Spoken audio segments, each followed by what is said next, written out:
अस्सलामुअलैकुम। पेशे खिदमत है अंबरनाग मारिया सीरीज की कहानी मुर्दे की मौत।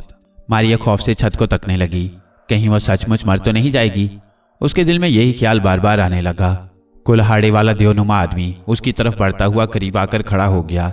मारिया ने खुदा को याद किया और दिल में कहा कि ऐ खुदा, जिंदगी और मौत तेरे ही इख्तियार में है।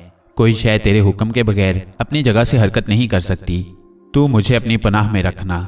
देवनुमा आदमी ने कुल्हाड़ा उठाया ही था कि वो चीख मारकर पीछे को गिरा। बाकी जिन्नाती आदमी उसकी तरफ लपके तो वो भी बारी बारी चीख मारकर गिर पड़े। मारिया समझ गई कि खुदा ने उसकी मदद फरमाई है, मगर वो रस्सियों में जकड़ी हुई थी।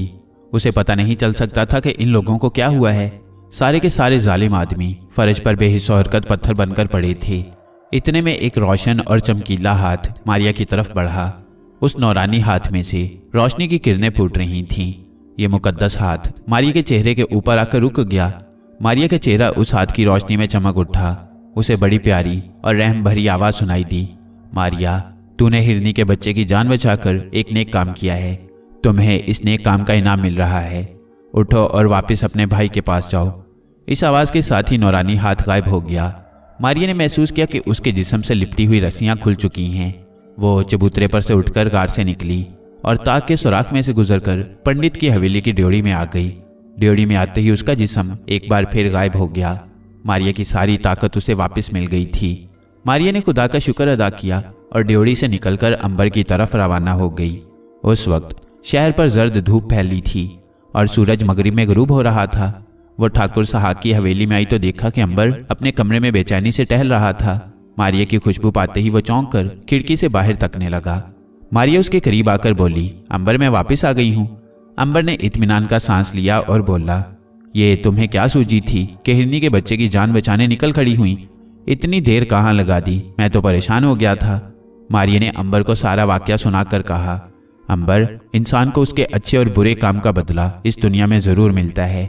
मेरा एक नेक काम खुदा को पसंद आ गया और उसने मुझे जादूगर देवों की कैद से रिहाई दिला दी। अंबर बोला, अल्लाह का शुक्र है, मगर अब खुदा के लिए कहीं इधर उधर मत जाना। हमें सबसे पहले नाग की ताकत को बहाल करना है। मारिया ने कहा, मैं नाग से मुलाकात करना चाहती हूँ। वो दोनों हवेली से चलकर जंगल में उस दरख्त के पास पहुंचे जहां नाग को छुपे रहने की हदायत की गई थी। नाग ने भी मारिया और अंबर की खुशबू महसूस कर ली थी। वो झाड़ियों में से निकलकर सामने आ गया और मारिया से मिलकर बहुत खुश हुआ। मारिया ने उसे तसल्ली दी कि वो खुदा के फजलो करम से बहुत जल्द उसे इस मुसीबत से निजात दिला सकेंगे और फिर वो इंसान बनने की ताकत हासिल कर लेगा। कुछ देर तक वो केटी और थ्यूसोंग के बारे में बातें करते रहे। नाग ने कहा, केटी और थ्यूसोंग को हमसे बिछड़े एक मुद्दत हो गई है। कुछ मालूम नहीं कि वो कहाँ होंगे। अंबर बोला, ज्योतिषी ने तो मुझे यही बताया था कि केटी किसी खलाई सियारे में कैद है और थ्यूसोंग भी किसी जजीरे में बैठा हिंदुस्तान यानी इस मुल्क में आने की कोशिश कर रहा है। नाग ने कहा, इसका मतलब है कि फिर हमें यहाँ से कहीं नहीं जाना चाहिए। अंबर बोला, हाँ, ज्योतिषी ने कहा था कि थ्यूसोंग कारूमंडल के साहिल पर उतरेगा। ये साहिल गुजरात काठियावाड़ की सौरत की बंदरगाह का साहिल है। मारिया ने कहा, यहाँ से हम सौरत की बंदरगाह का ही रुख करेंगे। नाग को वहीं जंगल में दरख्त के पास छोड़कर मारिया और अंबर वापस मक्कार ठाकुर सहाक की हवेली में आ गए। अंबर और मारिया हवेली की कोठरी में बैठकर बातें करने लगे और केटी के बारे में सोचने लगे कि वो किस खलाई सियारे में कैद होगी और उस तक कैसे पहुंचा जा सकता है। उस रात भी मक्कार सहाक ने हवेली की छत पर बैठकर अंबर का बताया हुआ मंत्र पढ़ना शुरू कर दिया। उस मंत्र में कोई असर नहीं था। ये तो अंबर ने यूं ही उसे बता दिया था कि वो इधर लगा रहे और उसे मारिया की तलाश में आसानी हो और नाग को उसकी असली हालत में वापस लाने का मंत्र मालूम कर सके। रात आधी गुजर चुकी थी। शहर पर अंधेरे और खामोशी का राज था। सहाक छत पर बैठा मंत्र पढ़ रहा था कि अचानक उसे ख्याल आया कि उसे इतना अरसा हो गया है कि वो अंबर के बताए हुए मंत्र का जाप कर रहा है, मगर वो अपने आप में किसी किस्म की तब्दीली महसूस नहीं कर रहा। उसे इस अरसे में मंत्र के असर होने का कुछ न कुछ तो एहसास होना चाहिए था। कहीं अंबर मेरे साथ कोई धोखा तो नहीं कर रहा। फिर ख्याल आया कि उसे मेरे साथ धोखा करने की क्या जरूरत है। वो खुद एक बड़ा जादूगर है और उसने अपने जादू के जरिए अपनी मौत पर भी काबू पा लिया है। ये मेरा वहम है कि मैं अभी तक मंत्र से क्यों नहीं कुछ हासिल कर सका। शायद अंबर की बताई हुई मुद्दत के बाद मुझे वो ताकत हासिल हो जाए जिसे अंबर हासिल कर चुका है। फिर ना जाने क्यों मंत्र पढ़ते हुए आज उसका दिल इस बात पर यकीन नहीं कर रहा था कि वो अंबर वाली ताकत हासिल कर सकता है। बार बार यही बात दिमाग में घूमती थी कि नहीं, ये शख्स मेरे साथ धोखा कर रहा है। क्यों कर रहा है? ये बात उसकी समझ में ना आई थी। शायद वो सांप जो उसने मुझसे लेकर कहीं बाहर दफना दिया है, उसके जरिए वो भी मेरी तरह कोई खजाना हासिल करने की कोशिश कर रहा हो सकता है इस शहर में जो पुराना खजाना था वो तो मैं सांप के जरिए हासिल कर चुका हूँ, और मजीद इस शहर में कोई पुराना खजाना दफन ना हो। उसने सांप को कहीं और खजाने की तलाश में भेज दिया हो और वो अभी तक वापस ना आया हो, और अंबर उसकी वापसी के इंतजार में हो। अचानक उसके दिल में ख्याल आया कि क्यों ना इस सिलसिले में अपने गुरु से मदद हासिल करे और पूछे कि जो कुछ मैं कर रहा हूँ उसकी हकीकत क्या है। मेरा गुरु ही इस सिलसिले में अब मेरी रहनुमाई कर सकता है। उसने अंबर का मंत्र पढ़ना छोड़कर अपने गुरु को बुलाने का जाप शुरू कर दिया। कुछ वक्त तक वो गुरु के बुलाने का जाप करता रहा। आखिर उसके सामने उसके गुरु सुपेरे जादूगर की शक्ल जाहिर हो गई। मक्कार सहाक ने तमाम वाकया बताकर गुरुजी से पूछा, गुरुजी, क्या जो कुछ मैं कर रहा हूँ उसमें कामयाब हो जाऊंगा? शैतानी जादूगर ने कहा, सहाक, तुझे अहमक बनाया जा रहा है। तुझे अंबर ने जो मंत्र बताया है वह झूठा मंत्र है। तुमसे धोखा किया जा रहा है। मक्कार सहाक तो हैरत में डूब गया। मगर महाराज, उसने तो कहा था कि मैं इस मंत्र को वजीफा करने के बाद गैर फानी बन जाऊंगा। शैतानी जादूगर ने कहा, यह बिल्कुल गलत है। असल बात यह है कि वो खुद इतना ताकतवर है कि दुनिया की कोई तलवार उस पर असर नहीं कर सकती। मक्कार सहाक ने कहा, महाराज, मुझसे बहुत बड़ा धोखा किया गया है। मगर उसने ऐसा क्यों किया? शैतानी जादूगर बोला, वो तुमसे नाग देवता की ताकत बहाल करने वाला खुफिया मंत्र मालूम करना चाहता है। सहाक बोला, मैं ये मंत्र उसे कभी नहीं बताऊंगा। शैतानी जादूगर ने कहा, इसके लिए तुम्हें अंबर को बेबस करना होगा, जो बड़ा मुश्किल काम है। फिर शैतानी जादूगर ने मक्कार सहाक के कान में सरगोशी करके एक तरकीब बताई और उसकी शक्ल गायब हो गई। मक्कार सहाक की तो आंखें खुल गईं। वो छत पर से उतरकर अपने कमरे में आकर पलंग पर लेट गया और अंबर को कब्जे में करने का मंसूबा बनाने लगा। शैतानी जादूगर उसे जो तरकीब बता गया था इस पर वो सुबह ही को अमल कर सकता था। दिन चढ़ा तो मक्कार सहाक खुद ही अंबर के कमरे की तरफ गया और मुस्कुराकर बोला, महाराज, आज मंगलवार है। हम लोग मंगल के रोज हर माह बैल देवता की पूजा करने पहाड़ी वाले मंदिर जाती हैं। आप भी हमारे साथ चलें। वहां का मंजर बड़ा खुशनुमा और हसीन है। अंबर ने सोचा कि चलो सैरी हो जाएगी और फिर इस मंदिर के बारे में कुछ मालूमात ही मिलेंगी। मारिया उस वक्त नाग से मिलने जंगल की तरफ गई हुई थी। मक्कार सहाक ने अंबर को पालकी में अपने साथ बिठाया और गुलाम पालकी को उठाकर पहाड़ी वाले मंदिर की तरफ रवाना हो गए। पहाड़ी के दामन में वो पालकी से उतरे। अंबर ने देखा कि सामने एक दरवाजा है जिसके 2 सतून थे। दरवाजा तंग था। मक्कार सहाक ने अंबर से कहा, अंदर आइए महाराज, बैल देवता का बुत अंदर है।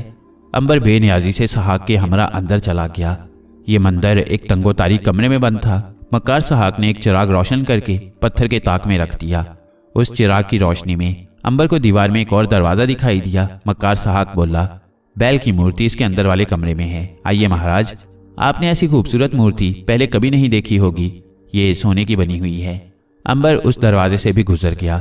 आगे एक अंधेरी कोठरी थी। साथ वाले कमरे में जलते चिराग की रोशनी उस कोठरी में आ रही थी। अंबर को दरमियान में एक पूरे साइज का बैल का बुत दिखाई दिया जो सचमुच सोने का बना हुआ था। मक्कार सहाक ने मुंह ही मुंह में अपने शैतानी गुरु के बताए हुए काले इलम के 4 मंत्र पढ़कर बैल के बुत के सर पर फूंक दिए। अंबर को इसकी कोई खबर ना हुई। मक्कार सहाक ने कहा, महाराज, हमारे शास्त्रों में लिखा है कि इस बैल पर कोई सवार नहीं हो सकता क्योंकि ये देवताओं की जगह है। अंबर बोला, मगर ठाकुर, मैं इस बैल पर सवार हो सकता हूँ। मक्कार सहाक ने अंबर के शौक को और बढ़ाते हुए कहा, नहीं महाराज, इस पर आप भी सवार नहीं हो सकते। आज तक कोई इंसान नहीं बैठ सका। अंबर बोला, मैं तुम्हें बैठकर दिखाता हूँ। अंबर ने बैल की मूर्ति पर हाथ रखा और उछलकर उसकी पीठ पर सवार हो गया। बैल की पीठ पर सवार होते ही अंबर को महसूस हुआ कि उसका सारा जिस्म सुन्न हो गया है। उसने छलांग लगाकर बैल पर से उतरने की कोशिश की, मगर उसके जिस्म ने हरकत करने से इनकार कर दिया। उस वक्त मक्कार सहाक मंत्र पढ़ता कोठरी से बाहर निकल गया। उसने कोठरी के दरवाजे का एक खुफिया बटन दबाया तो कोठरी के दरवाजे पर एक भारी पत्थर गिरा और दरवाजा बंद हो गया। अंबर के जिस्म की ताकत खत्म हो गई और वह भी बैल के बुत के साथ एक बुत बन गया। मक्कार सहाक मंदिर से निकलकर पालकी में बैठकर खुशी खुशी वापस अपनी हवेली की तरफ चल पड़ा। उसने अपने दुश्मन से बदला ले लिया था। इधर जंगल में मारिया नाग के पास बैठी बातें कर रही थी। वो नाग से कह रही थी, हम आज ही मक्कार सहाक से वो खुफिया मंत्र मालूम कर लेंगे जिसके पढ़ने से तुम्हारी ताकत तुम्हें वापस मिल जाएगी। नाग बोला, जल्दी करो मारिया, मैं तो अब सांप के रूप में रींग रींग कर तंग आ गया हूँ। अचानक मारिया ने कहा, नाग भैया, अंबर की खुशबू नहीं आ रही। नाग ने भी फिजा में जुबान निकालकर सूंघा और घबरा कर बोला, तुमने ठीक कहा मारिया, अंबर की खुशबू फिजा में नहीं है। मगर ये कैसे हो गया? कहीं अंबर को कोई हादसा तो पेश नहीं आ गया? खुदा के लिए जल्दी से हवेली में जाकर मालूम करो। मारिया बोली, मैं जा रही हूँ, तुम इसी जगह रहना। नाग ने कहा, मुझे वापस आकर अंबर की खैरियत की इत्तला जरूर देना। मारिया तेजी से जंगल में दरख्तों के ऊपर उड़ती हुई हवेली में पहुंची। उसने देखा कि अंबर का कमरा खाली है। अंबर वहां नहीं था। वो परेशान होकर बाहर बाग में आ गई। उसे ठाकुर सहाक नजर आया, जो बाग में तुलसी के दरख्त के पास चौकी पर बैठा तुलसी की पूजा कर रहा था। मारिया सोचने लगी कि वो उससे किस तरह पूछे कि अंबर कहाँ है। इतने में एक कनीज ने आकर कहा, महाराज, जोगी जी कहीं नजर नहीं आ रहे। मक्कार सहाक ने अनजान बनते हुए कहा, जोगी महाराज नदी पर नहाने गए होंगे। कनीज बोली, नौकर उधर भी देख आए हैं ठाकुर जी, वो वहां भी नहीं है। अब मक्कार सहाक ने अदाकारी करते हुए कहा, भगवान जोगी जी की हिफाजत करे, आखिर वो कहाँ जा सकती हैं। फिर उसने सब नौकरों को जमा करके कहा, जोगी महाराज को सारे शहर और जंगल में जाकर तलाश करो। वो हमारे मेहमान भी हैं और गुरु भी हैं। अगर उन्हें कुछ हो गया तो गजब हो जाएगा। फौरन उनकी तलाश में निकल जाओ। नौकर हवेली से निकलकर शहर की जगहों और जंगल की तरफ भाग गए। जो 4 गुलाम पालकी में अंबर को ठाकुर सहाक के साथ पहाड़ी वाले मंदिर पर ले गए थे, उनको ठाकुर ने ताकीद कर दी थी कि वो अपनी जुबानें बंद रखें। उन्हें ठाकुर सहाक ने इनाम भी दिया था। मारिया ने जब देखा कि ठाकुर सहाक ने अंबर की तलाश के लिए आदमी दौड़ाए हैं और वो खुद भी बेहद परेशान हो गया है, तो उसे यकीन हो गया कि अंबर की गुमशुदगी में ठाकुर सहाक का हाथ नहीं हो सकता। अब मारिया अपने तौर पर अंबर की तलाश में शहर की तरफ निकल खड़ी हुई। शहर में जगह जगह घूमते फिरते मारिया को दोपहर हो गई, मगर अंबर का कोई सुराग न मिला। सबसे बड़ी बात यह थी कि मारिया को किसी जगह से भी अंबर की खुशबू नहीं आ रही थी। फिरते फिरते वो राजा के महल की तरफ आ गई।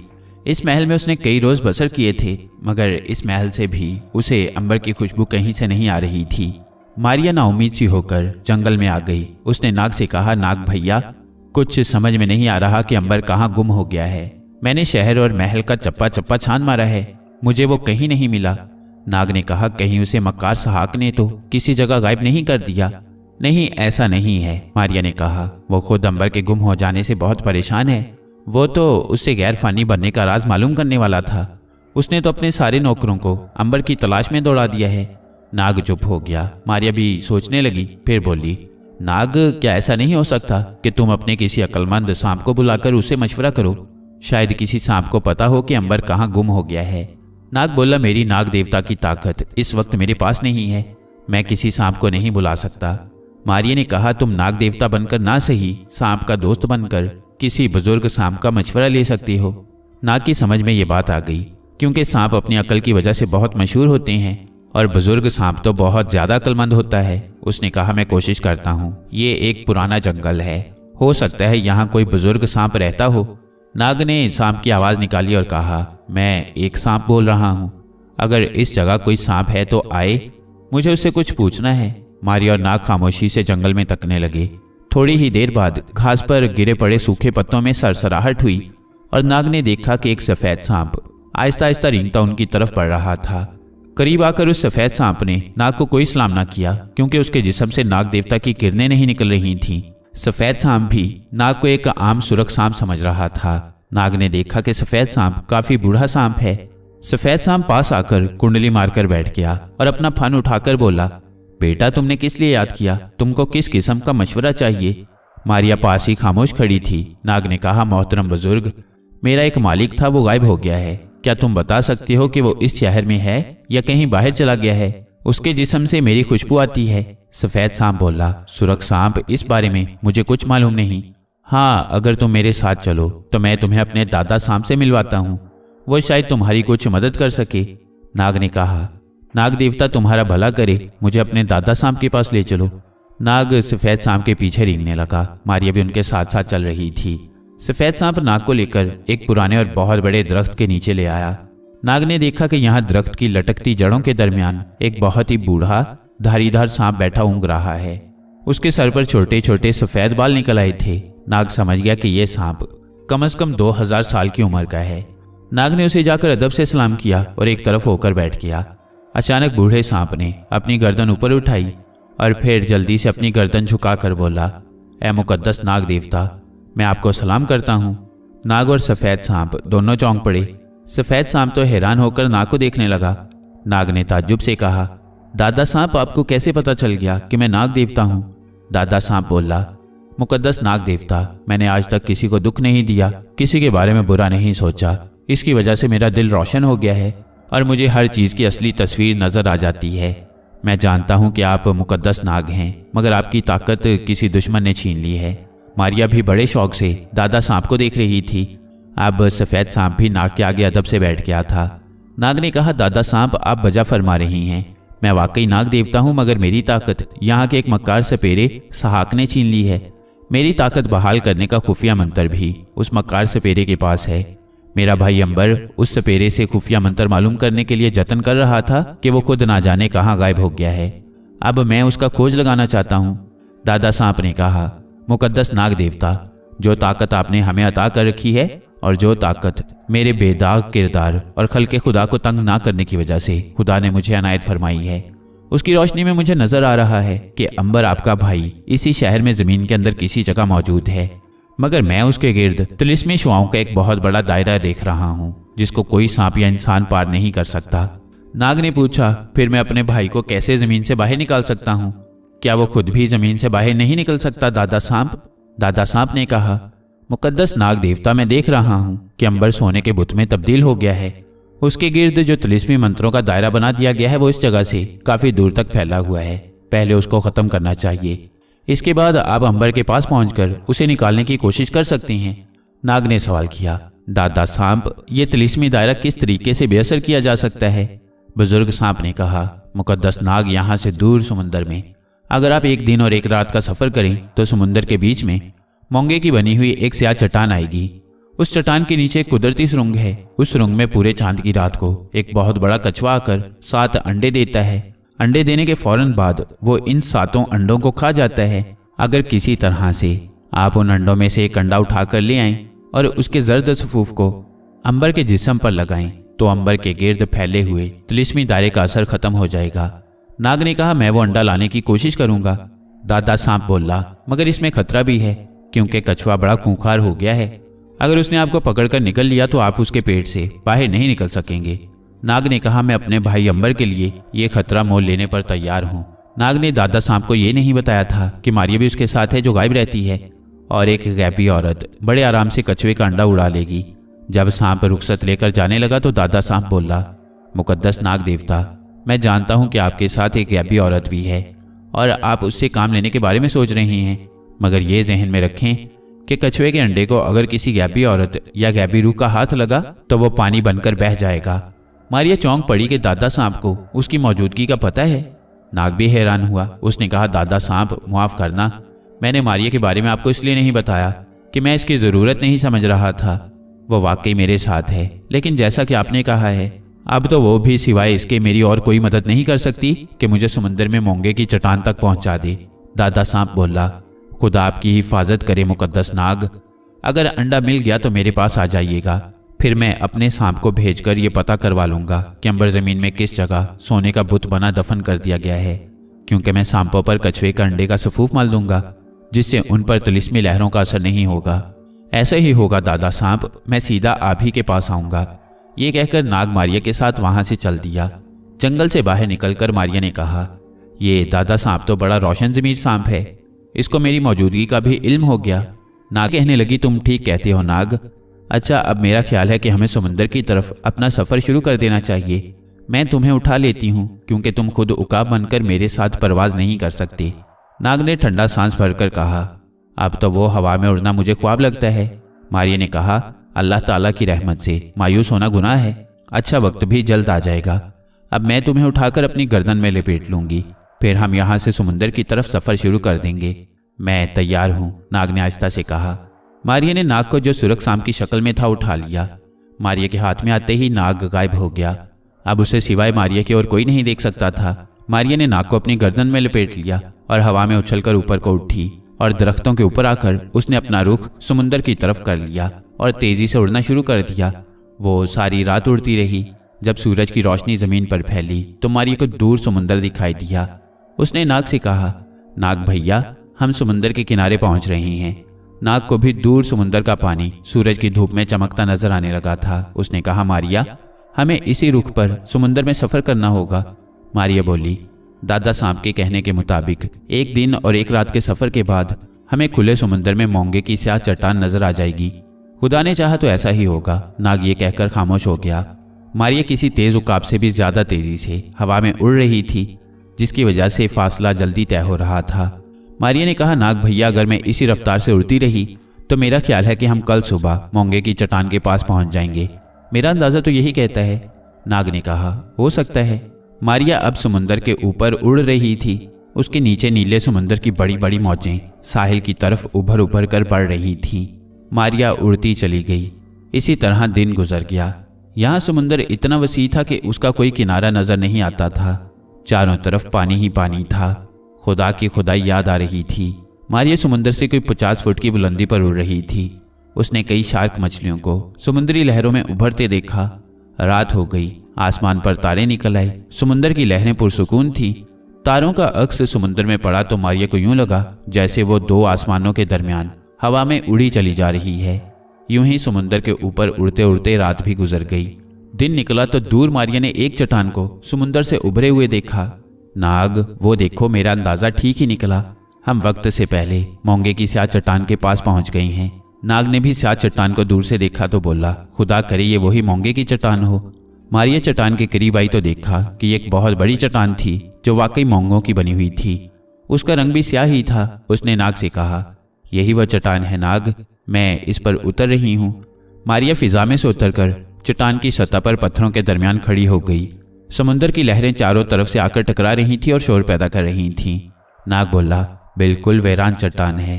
अब वह सुरंग तलाश करो जिसके बारे में दादा सांप ने कहा था कि उसके अंदर कछुआ चांद रात को आता है। मारिया ने चट्टान के इर्द गिर्द एक चक्कर लगाया तो उसे एक जगह सुरंग का मुंह नजर आया। उस सुरंग में समुंदर का पानी दाखिल होकर लहरों के साथ ही वापस चला जाता था। मारिया उसके अंदर चली गई। नाग उसके गले में लटका हुआ था। उसने देखा कि सुरंग अंदर जाकर एक दालान में बदल गई थी, जहां पत्थरों के दरमियान एक बड़ा पत्थर पानी में डूबा आधा बाहर निकला हुआ था। मारिया ने कहा, जरूर खूनी कछुआ इसी जगह आकर चांद रात को बैठता है। नाग बोला, चांद रात में अभी 2 दिन बाकी हैं। हमें यहाँ रहकर चांद रात का इंतजार करना होगा। ठीक है, मारिया ने कहा, हम चट्टान के ऊपर बैठकर चांद रात का इंतजार करेंगे। मारिया चट्टान के ऊपर आ गई। उसने नाग को गर्दन से उतारकर पास रख दिया। नाग मारिया की गर्दन से उतरते ही सबज सांप की शक्ल में जाहिर हो गया। धूप समुंदर पर चमक रही थी। चारों तरफ समुंदर ही समुंदर था। दूर दूर से नीली लहरें आकर चट्टान से टकराकर झाग उड़ाती और फिर शोर पैदा करके वापस चली जाती। नाग बोला, लगता है यहाँ कभी कोई इंसान नहीं आया। मारिया ने कहा, यह जगह समुंदर में बहुत दूर है और फिर इस एक चट्टान पर आकर कोई क्या करेगा। इतने में मारिया ने देखा कि दूर समुंदर में बहुत से परिंदे आसमान पर उड़ रहे हैं तो वो बहुत हैरान हुई और नाग से कहा, मैं दूर आसमान पर बहुत से परिंदों को किसी चीज पर मंडलाते देख रही हूँ। नाग ने जवाब दिया, क्या कोई चीज समुंदर में तैरती हुई भी नजर आई है। मारिया ने कहा, नहीं, जहां तक इस वक्त मेरी नजर जाती है समुंदर में कोई चीज तैरती हुई नजर नहीं आती और परिंदे भी बहुत दूर ऊंचाई पर उड़ रहे हैं। नाग भैया, अगर तुम कहो तो दूर समुंदर का एक चक्कर लगाऊं, शायद किसी को हमारी मदद की जरूरत हो। नाग ने जवाब दिया, ठीक है मारिया बहन, मैं यहाँ किसी पहाड़ी की ओट में छुप जाता हूँ। तुम चक्कर लगा कर देख लो, क्योंकि कछुए के आने में अभी 2 दिन बाकी हैं। जब तुम वापस आओ तो आवाज देने की जरूरत नहीं, मैं तुम्हारी खुशबू पर बाहर आ जाऊंगा। मारिया ने यह सुनते ही उड़ान भरी और समुंदर के ऊपर हल्के हल्के झटकों के साथ उड़ने लगी। काफी देर के बाद मारिया ने देखा कि एक तख्ता पानी की सतह पर चला आ रहा है और उस पर एक औरत और एक बच्चा सवार है और बहुत से परिंदे उसके इर्द गिर्द मंडला रही हैं। औरत बच्चे को अपने सीने से लगाए जोर जोर से हाथ हिला रही थी। मारिया ने यह देखते ही अपनी उड़ान तेज कर दी और उस औरत के तख्ते पर पहुंच गई। मारिया ने देखा कि औरत अच्छे लिबास में है, साफ सुथरी, बच्चा भी काला काला सा और बड़ा गोल मटोल सा खूबसूरत है। शायद ये हबशी कबाइल के किसी कबीला की औरत है। ये इस हालत में क्यों है, ये बात मारिया ने समझ सकी। उसने औरत को आवाज़ दी तो गैबी आवाज़ सुनकर वो औरत डर गई। उस औरत ने देखा कि परिंदे जो उसके ऊपर मंडला रहे थे अब वापस जा रहे हैं। उन्होंने ना जाने किस चीज़ को देख लिया था कि वो वापस हो रहे थे। मारिया ने फिर आवाज़ दी और औरत से कहा कि बहन घबराओ नहीं, मैं तुम्हारी मदद के लिए आई हूँ। औरत बोली, कौन हो तुम, किसी की रूह हो, तुम्हें किसने भेजा है। मारिया ने कहा, मैं आसमानों की सैर कर रही थी कि मैंने देखा कि तुम पानी में एक तख्ते पर बही जाती हो और बहुत से परिंदे तुम्हारे गिर्द मंडला रही हैं। ये देखकर मैं तुम्हारी मदद के लिए आ गई। अगर तुम अपने आप को किसी मुसीबत में पाती हो तो मुझे बताओ, मैं तुम्हारी हर तरह की मदद करूंगी। फिर औरत ने बताना शुरू किया कि मेरा नाम मंगला है, मैं झाड़ कबीले से ताल्लुक़ रखती हूँ जो इन पहाड़ों के ऊपर समुंदर के साथ साथ वाक़ई है। मैं अपने कबीले की मलका थी, मेरा खामद उस कबीले का हुक्मरान था। हम दोनों हंसी खुशी ज़िंदगी बसर कर रहे थे कि एक रात सोते में किसी ने मेरे खामद को कत्ल कर दिया। मैं और मेरा ये बच्चा बेआसरा रह गए। कबीले के एक शख्स ने तख्त पर कब्जा कर लिया और रिवाज के मुताबिक मुझे उसकी बीवी बनना पड़ा। ये शख्स बहुत तंग करता है। इसने आहिस्ता आहिस्ता कबीले की दौलत को एक दूसरे कबीले की औरत पर ज़ाया करना शुरू कर दिया। वो उस औरत से शादी करना चाहता है, मगर वो औरत उससे उस वक्त तक शादी के लिए तैयार न थी जब तक कि वो मुझे न छोड़ दे। मुझे वो इसलिए नहीं छोड़ सकता था कि मैं कबीले के मरने वाले सरदार की बीवी हूँ और उसके बच्चे की माँ हूँ, जिसने उसकी तमाम जायदाद का वारिस होना है। मेरी इस शादी की वजह से वो इस दौलत को जिस तरह चाहे खर्च कर रहा है। मुझे छोड़ने के बाद वो इस दौलत का मालिक नहीं रहता जिससे वो आरामो ऐश कर रहा है। इसकी एक ही सूरत थी कि वो हम दोनों को ख़त्म कर दे। 3-4 रोज़ हुए वो हमें सैर के बहाने समुंदर के किनारे लाया और इस तख्ता को कश्ती के साथ बांध लिया। जब हम किनारे से बहुत दूर निकल आए तो हमें ज़बरदस्ती इस तख्ते पर बिठाकर समुंदर में पानी के बहाव पर छोड़ दिया और उसने छोड़ते वक्त कहा था कि मैं तुम दोनों को मार भी सकता था, मगर मारूंगा नहीं। तुम्हें देवता के नाम पर पानी के हवाले करता हूँ। वो अब तुम्हें बचाए या समुद्री पानी के हवाले कर दे, तुम्हारी किस्मत। तो बहन, ये है मेरी कहानी। अब तुम मेरी क्या मदद कर सकती हो? देख लो, मैं तो यही कहूँगी कि अपने कबीले में वापस चली जाओ।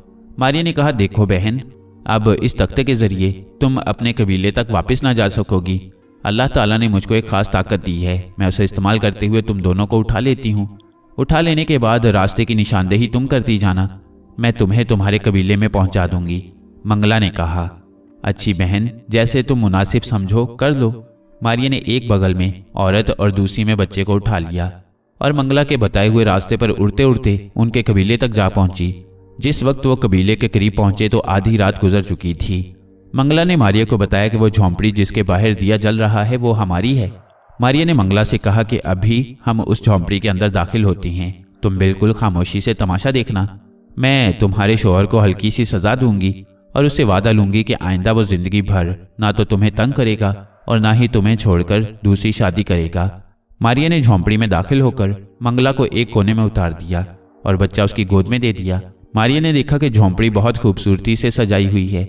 एक तरफ दीवार के साथ दुल्हा के पहनने वाला नया और उम्दा लिबास लटका हुआ है। मारिया ने सोचा कि मंगला ठीक ही कहती थी कि वह उसे छोड़कर दूसरी औरत से शादी करना चाहता है जिसकी वो तैयारियां कर रहा है। मारिया झाड़ कबीले के सरदार के सराहने पहुंची और उसकी चारपाई को उल्टा दिया। सरदार हड़बड़ा कर उठा तो मारिया ने उसे पकड़कर उल्टा लटका दिया और उसका मुंह उस कोने की तरफ कर दिया जहां उसकी बीवी खड़ी थी और फिर मर्दाना आवाज में कहा कि देखो नामुराद, तूने एक औरत की खातिर अपनी बीवी को मौत के हवाले कर दिया, मगर देवताओं ने उसकी मदद की, वो जिंदा भी बच गई और तुम्हारे पास झोंपड़ी में भी आ गई। देवताओं के फैसले के मुताबिक अब तुम्हारी जिंदगी खत्म कर दी जाएगी, इसलिए कि तुम जालिम हो। कबीले के लोगों के अलावा अपनी बीवी को भी तंग करता है। सिर्फ तुम्हारे साथ एक सूरत में रियायत हो सकती है कि तू अपनी बीवी से मुआफ़ी मांगे और वो तुझे माफ़ कर दे, और तुम उससे वादा करो कि आइंदा ना तो तुम उसे तंग करोगे और ना ही उसे छोड़कर दूसरी शादी करोगे। सरदार, जो काफ़ी देर से उल्टा लटका हुआ था और मारिया की बातें सुन रहा था और उसकी गैबी आवाज़ और ताकत से बहुत खौफजदा हो चुका था, उसने फौरन मंगला से मुआफ़ी मांग ली और वादा किया कि वो उसे छोड़कर दूसरी शादी नहीं करेगा और ना ही कबीले के किसी फर्द को परेशान या तंग करेगा। मारिया ने मंगला से कहा कि मंगला बहन, इसे माफ़ कर दो, अब ये सीधी राह चलेगा। मंगला ने मारिया के कहने पर अपने खामंद को मुआफ़ कर दिया। फिर मारिया ने सरदार को सीधा खड़ा करते हुए कहा, एक बात याद रखो, अगर तुमने कभी भी जिंदगी में मंगला को या मंगला के बच्चे को दुख दिया तो वह तुम्हारी जिंदगी का आखिरी दिन होगा। तुम यूं समझ लो कि मेरी देवताओं की तरफ से ड्यूटी लगा दी गई है कि मैं इसकी हिफाजत करूं। अब तुम यूं समझ लो कि मैं हर वक्त मंगला के आसपास हूं। सरदार ने दोबारा तौबा की और वादा किया कि आइंदा वो ऐसी कोई हरकत नहीं करेगा जिससे मंगला या उसके बच्चे को तकलीफ हो। मारिया ने मंगला को मुखातिब करते हुए कहा, मंगला बहन, मैं तुम्हारे आसपास ही हूँ, तुम्हें परेशान होने की कोई ज़रूरत नहीं। अब तुम हंसी खुशी जिंदगी बसर करो, खुदा हाफिज। अब मैं तुम लोगों से कोई बात नहीं करूंगी। तुम्हारे शौहर ये बात याद रखे कि मैं हर वक्त तुम्हारे पास हूँ। ये कहकर मारिया वहां से उड़ी और सुबह होते होते जहां नाग को छोड़ा था वहां पहुंची।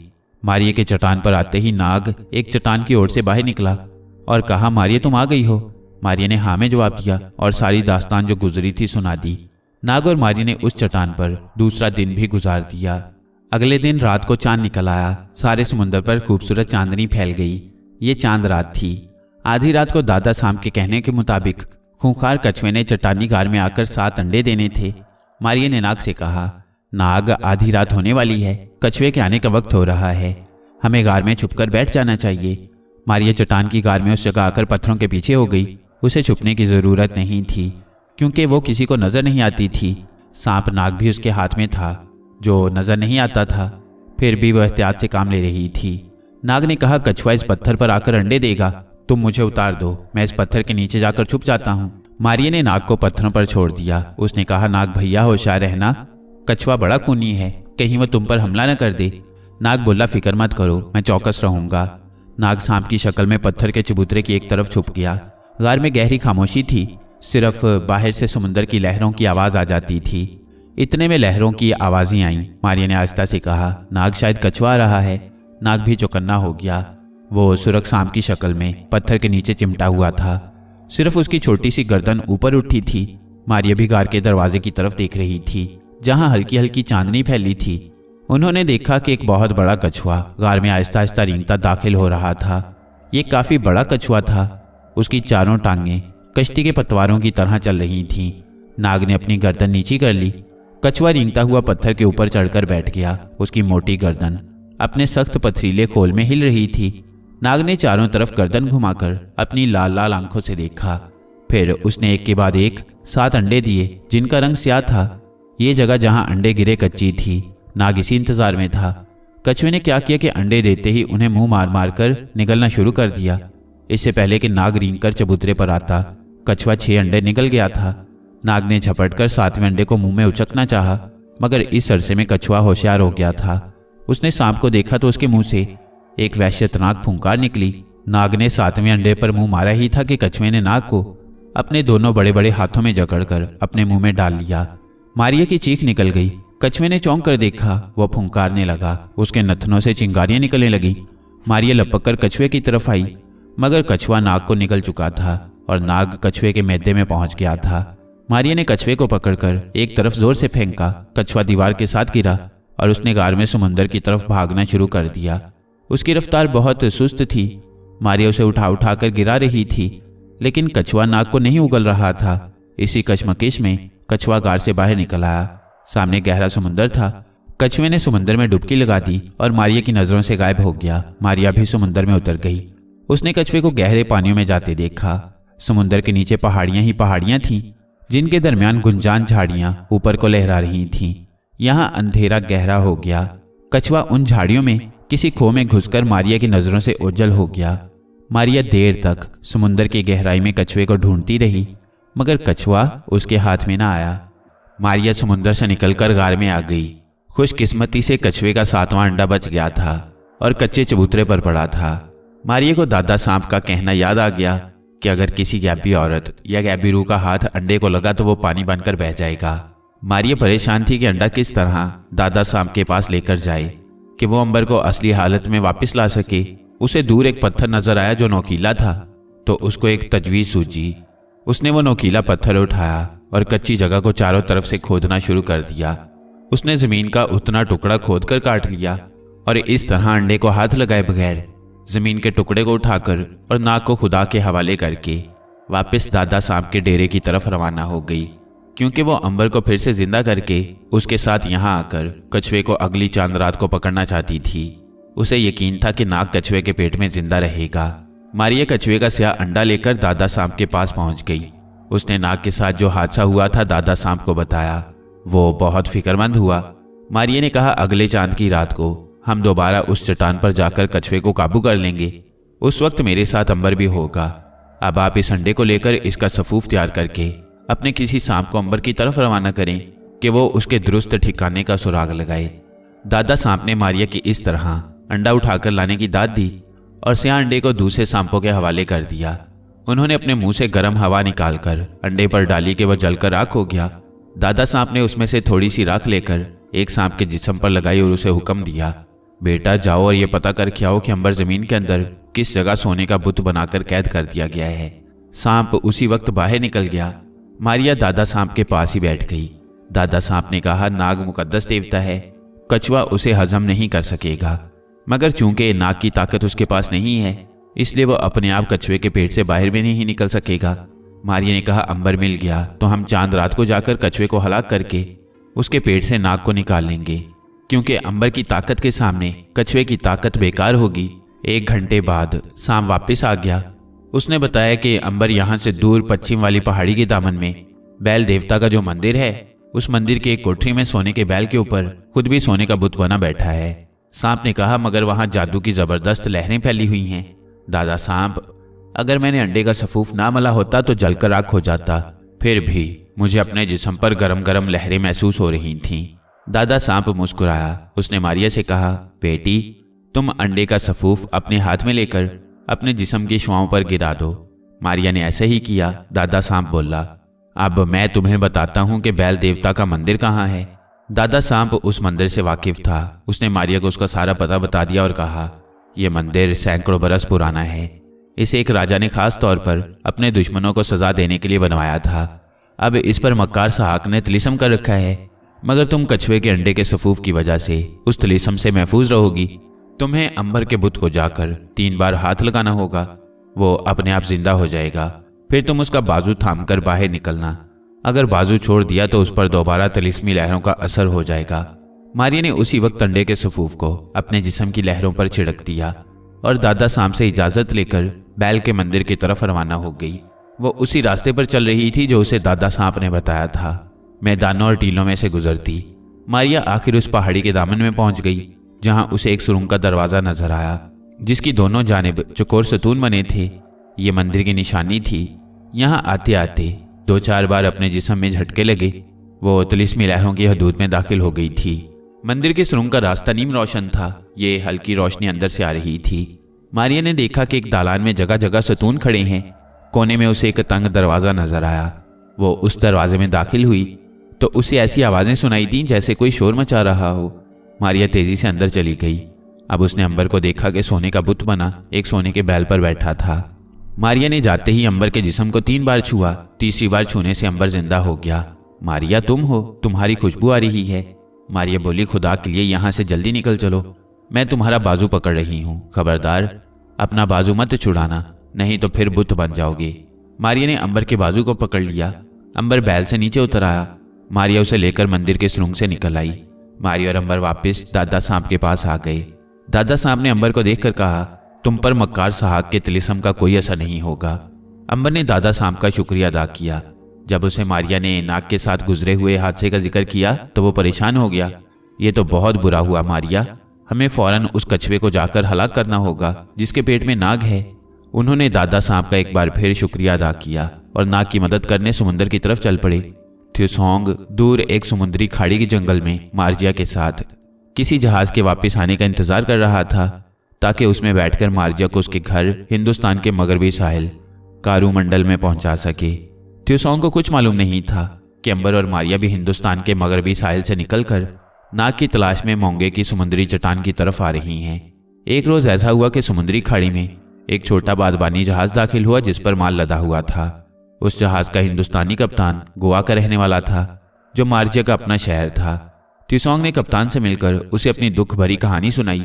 कप्तान ने मार्जिया से मिलकर उसे तसल्ली दी और कहा, बेटी, मैं भी गोवा का ही रहने वाला हूँ। मैं जहाज को लेकर गोवा की बंदरगाह पर ही जा रहा था कि हमारा पीने का पानी खत्म हो गया। हम इस खाड़ी के चश्मे पर पानी लेने के लिए आ गए थे। रात भर जहाज खाड़ी में खड़ा रहा। जहाज के मल्लाहों ने उस पर पानी भरा। दूसरे दिन जहाज हिंदुस्तान की तरफ रवाना हो गया। मार्जिया और थ्यूसोंग उस पर सवार थे।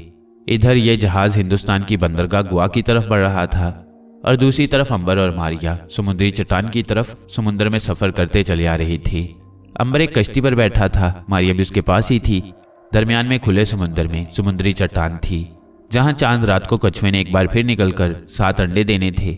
समुद्र में कश्ती पर सफर करते काफी दिन गुजर गए और अपने हिसाब के मुताबिक अंबर और मारिया को चांद रात के दिन चट्टान पर पहुंचना था। मगर कछुए पर भी एक मुसीबत गुजर रही थी। वो मुसीबत ये थी कि नाग सांप की शक्ल में कछुए के पेट में था। ना वो हजम हो रहा था और ना उसके पेट से बाहर निकल सकता था। नाग कछुए के पेट में इधर उधर रेंगता तो कछुआ दर्द से तड़प उठता। आखिर वह चांद रात से 2 दिन पहले ही समुद्र से निकलकर चट्टानी गार में आ गया। उसने कई बार कोशिश की कि सांप को मुंह के रास्ते बाहर निकाल सके, मगर कछुए की गर्दन के अंदर एक ऐसी रुकावट आ जाती थी कि सांप बाहर नहीं निकल सकता था। तंग आकर कछुआ दोबारा पानी में चला गया। अब उसने समुद्र में जुनूब की तरफ तैरना शुरू कर दिया। उसे मालूम था कि जुनूब में मुल्क अफ्रीका के साहिल पर एक जंगल में जर्द जड़ी बूटी पाई जाती है, जिसके खाने से सांप उसके पेट में हजम हो जाएगा। चुनाचे जब चांद रात को अंबर और मारिया मोंगे की समुद्री चट्टान पर पहुंचे तो उन्हें यह देखकर सख्त नाउमीदी हुई कि कछुआ वहां न आया था।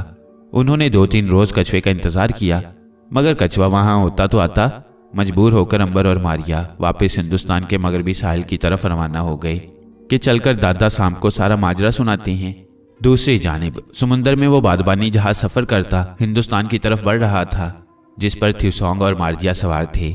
समुद्र पुरसुकून था, धूप निकली हुई थी, जहाज के बादबान फूले हुए थे और जहाज बड़ी रवानी से समुद्र में सफर कर रहा था। थ्यूसोंग और मार्जिया जहाज के अर्शे पर खड़े समुद्र की पुरसुकून लहरों का मंजर देख रहे थे कि जहाज का कप्तान सागा भी वहां आ गया। सागा गोवा का रहने वाला था और एक अरसे से अफ्रीका और हिंदुस्तान के दरमियान जहाज पर माल लाद कर लाता ले जाता था। उसने मार्जिया से कहा, बड़ा खुशनुमा मंजर है। मार्जिया ने कहा, हाँ सागा, आजकल समुद्र में तूफान कम ही आते हैं। कप्तान सागा बोला, तुम जहाज रानों के खानदान से ताल्लुक रखती हो, इसीलिए तुम्हें पता है। थ्यूसोंग खामोशी से समुद्र की तरफ तक रहा था। अचानक मार्जिया ने समुद्र में एक तरफ इशारा किया, सागा वो देखो कितना बड़ा कछुआ है। कप्तान सागा और थ्यूसोंग ने देखा कि एक बहुत बड़ा मटके के साइज का कछुआ समुद्र की लहरों पर तैरता जहाज की तरफ चला आ रहा है। कप्तान बोला, इतना बड़ा कछुआ मैंने अपनी सारी जिंदगी में कभी नहीं देखा, इसको पकड़ना चाहिए, मैं इसे गोवा ले जाकर बेच दूंगा। सागा कप्तान ने फौरन जहाज को बाएं जानिब घुमाने का हुक्म दिया। जहाज बाएं तरफ एक चक्कर काटकर कछुए के पीछे आ गया। मार्जिया और थ्यूसोंग कछुए के शिकार का मंजर दिलचस्पी से देख रहे थे। जहाज के मल्लाहों ने जाल डालकर कछुए को पकड़ लिया और उसे खींचकर जहाज के अर्शे पर ले आए। ये वही कछुआ था जिसके पेट में नाग सुरख सांप की शक्ल में मौजूद था और जो उसे हजम करने के लिए अफ्रीका की तरफ जा रहा था, मगर नाग की खुशबू नहीं आ रही थी, इसलिए थ्यूसोंग का इल्म ना हो सका कि कछुए के पेट में नाग मौजूद है। सागा कप्तान ने कछुए को पानी के एक बहुत बड़े टब में डालकर ऊपर लोहे की जाली डाल दी। कछुआ पानी के टब में कैद होकर रह गया। उसके पेट में नाग को कुछ पता न चला कि वो कहाँ आ गया है। जहाज 5 रोज के सफर के बाद हिंदुस्तान की बंदरगाह गोवा पहुंच गया। थ्यूसोंग और मारिया ने सागा कप्तान का शुक्रिया अदा किया और जहाज से उतर पड़े। अब मार्जिया ने थ्यूसोंग की रहनुमाई की और उसे अपने माँ बाप के घर ले गई। ये एक शानदार मकान था। उसके माँ बाप तो अपनी बेटी को देखकर बेहद खुश हुए। 2 रोज थ्यूसोंग की खूब मेहमानदारी हुई, मगर थ्यूसोंग वहां ज्यादा देर तक नहीं ठहर सकता था क्योंकि उसे अंबर, नाग और मारिया की तलाश में जाना था। चुनाचे एक रोज थ्यूसोंग ने मार्जिया और उसके माँ बाप से इजाजत ली और हिंदुस्तान के शुमाल की तरफ रवाना हो गया। उसका ख्याल था कि हो सकता है शुमाल में वो अंबर, नाग और मारिया का खोज लगाने में कामयाब हो जाए, क्योंकि हिंदुस्तान के शुमाल में 2-4 बड़े बड़े शहर आबाद थे। थ्यूसोंग एक काफिले के साथ सफर कर रहा था। इस काफिले को गोवा से निकलकर काठियावाड़ सौरत की तरफ से सफर करते हुए राजस्थान में से होकर मोहिंजोदड़ो के शहर में आना था। इधर थ्यूसोंग मोहिंजोदड़ो की तरफ बढ़ रहा था और दूसरी तरफ अंबर और मारिया सफर करते करते वैशाली शहर के जंगल में दादा सांप की खो में पहुंच गए। उन्होंने दादा सांप को यह अफसोसनाक खबर सुनाई कि कछुआ समुद्री चट्टान से गायब हो गया है और नाग उसके पेट में ही था। दादा सांप बोला, मुकद्दस नाग को कछुआ कोई नुकसान नहीं पहुंचा सकता। अगरचे मुकद्दस नाग की ताकत छीन ली गई है, मगर वो मर नहीं सकता। मारिया ने दादा सांप से पूछा, दादा सांप, क्या अपने ज्ञान ध्यान से इतना मालूम नहीं कर सकते कि कछुआ किस सिमत को गया होगा? मेरा मतलब है, क्या आप या आपके सांप अपनी ताकत से नाग की बू महसूस करके ये नहीं बता सकते कि वो इस वक्त कहाँ होगा? दादा सांप थोड़ी देर खामोश रहकर बोला, बेटी, मैं तुम्हारी खातिर ये भी करूंगा। मुझे एक अमल करना होगा। वो अमल क्या होगा दादा? अंबर ने पूछा। दादा सांप बोला, मुझे अपनी कैंचली उतारकर उसे आग में जलाना होगा। उसके धुएं से फिजा में एक ऐसी कशिश पैदा होगी कि जो नाग की खुशबू की लहरों को 1000 कोस से यहाँ खींच लाएगी। अगर नाग 1000 कोस के अंदर अंदर हुआ तो मैं तुम्हें सिर्फ ये बता सकूंगा कि वो किस सिमत को है। मारिया ने कहा, दादा सांप, आपको कोई जहमत तो नहीं होगी? दादा सांप बोला, बेटी, तुम्हारी खुशी के लिए मुझे कोई जहमत नहीं होगी। दादा सांप ने अपने आप को गार के 2 पत्थरों में फंसा दिया और फिर उसमें से आहिस्ता आहिस्ता आगे बढ़ने लगा। मारिया और अंबर ने देखा कि दादा सांप अपने जिस्म के गिर्द फैली हुई कैंचली में से बाहर निकल रहा था। आध घंटे में दादा सांप अपनी कैंचली से बाहर आ गया। उसकी कैंचली दोनों पत्थरों में बाकी रह गई थी। दादा सांप ने अंबर से कहा, बेटा अंबर, इस कैंचली को लेकर गार से बाहर आ जाओ। अंबर ने ऐसा ही किया। गार से बाहर आकर दादा सांप के इशारे पर अंबर ने कैंचली को घास पर रखकर आग लगा दी। कैंचली में से धुआं उठने लगा। दादा सांप धुएं में रिंग कर आ गया और उसने अपना फन उठाकर चारों तरफ घुमाया और लंबे लंबे सांस लिए। धुआं खत्म हो गया तो दादा सांप ने मगरिब की तरफ इशारा करके कहा, मुझे मुकद्दस नाग देवता की मगरिब की तरफ से खुशबू आ रही है। वो यहाँ से दूर किसी बड़े शहर में है जो बंदरगाह भी है। मारिया ने कहा, दादा सांप, मगरिब की तरफ तो एक ही बड़ी बंदरगाह है जिसका नाम सौरत है। दादा सांप बोला, नाग देवता की खुशबू उससे भी आगे किसी दूसरी बंदरगाह से आ रही है, जो मेरे अंदाजे के मुताबिक गोवा की बंदरगाह ही हो सकती है। अंबर ने कहा, हो सकता है वो कछुआ घबरा कर समुद्र में निकल आया हो और समुद्र की लहरें उसे बहाकर गोवा की बंदरगाह तक ले आई हों। ऐसा हो सकता है, मारिया बोली। दादा सांप ने कहा, मुझे यकीन है कि मुकद्दस नाग देवता इस वक्त गोवा की बंदरगाह पर ही है। वो कछुए के पेट में होगा और कछुआ गोवा बंदरगाह के साहिल पर समुद्र के नीचे कहीं छुपा हुआ होगा। मारिया ने कहा, दादा सांप, हम नाग की तलाश में गोवा की बंदरगाह की तरफ जाते हैं। आपने हमारे लिए जो तकलीफ उठाई उसका हम शुक्रिया अदा करते हैं। नाग मिल गया तो उसे लेकर आपके पास जरूर आएंगे। दादा सांप ने कहा, गोवा की बंदरगाह यहाँ से बहुत दूर है। तुम्हें किसी काफले में शामिल होकर यह सफर तय करना होगा। तुम्हारे पास पैसे नहीं होंगे, मैं तुम्हें देता हूँ। दादा सांप ने अंबर को गार में से कुछ सोने के सिक्के निकाल कर दिए और अंबर मारिया वैशाली शहर के कारवां सराय में आ गए। मारिया ने कहा, अंबर जाने से पहले मक्कार सहाक से वो खुफिया मंत्र तो मालूम कर लें जिसके पढ़ने से नाग की खोई हुई ताकत वापस आएगी। अंबर चौंक पड़ा, अरे ये तो हम भूल ही गए थे। उस मंत्र को मालूम किए बगैर तो हम यहाँ से नहीं जा सकते। मारिया ने कहा, तो फिर चलो मक्कार सपेरे सहाक की हवेली की तरफ। वो तुम्हें जिंदा हालत में देखकर जरूर परेशान हो जाएगा। तुम उसे कुछ मत कहना, जो करना होगा मैं खुद करूंगी। आओ मेरे साथ। मारिया ने अंबर को साथ लिया और शहर में दाखिल हो गई। उस वक्त दिन की रोशनी थी, धूप खूब चमक रही थी, सड़कों पर रौनक थी। अंबर सीधा ठाकुर सहाक की हवेली की तरफ गया। उस वक्त मक्कार सहाक पालकी में सवार होकर कहीं जा रहा था। अंबर को देखकर उसकी आंखें खुली की खुली रह गईं। दिल में सोचने लगा कि ये कैसे जिंदा हो गया। अंबर ने जाते ही प्रणाम किया और कहा, ठाकुर, तुम समझ रही होगी कि मैं अब कभी जिंदा नहीं रहूंगा, लेकिन देख लो तुम्हारा तिलिस्म टूट चुका है। अब तुम अपने इंजाम के लिए तैयार हो जाओ। सहाक परेशान होकर बोला, महाराज, मुझसे गलती हो गई, मुझे क्षमा कर दें। अंबर बोला, सिर्फ एक सूरत में तुम्हें मुआफ कर सकता हूँ, और वो ये कि तुमने मेरे एक दोस्त नाग देवता की ताकत अपने एक मंत्र से खत्म कर दी थी।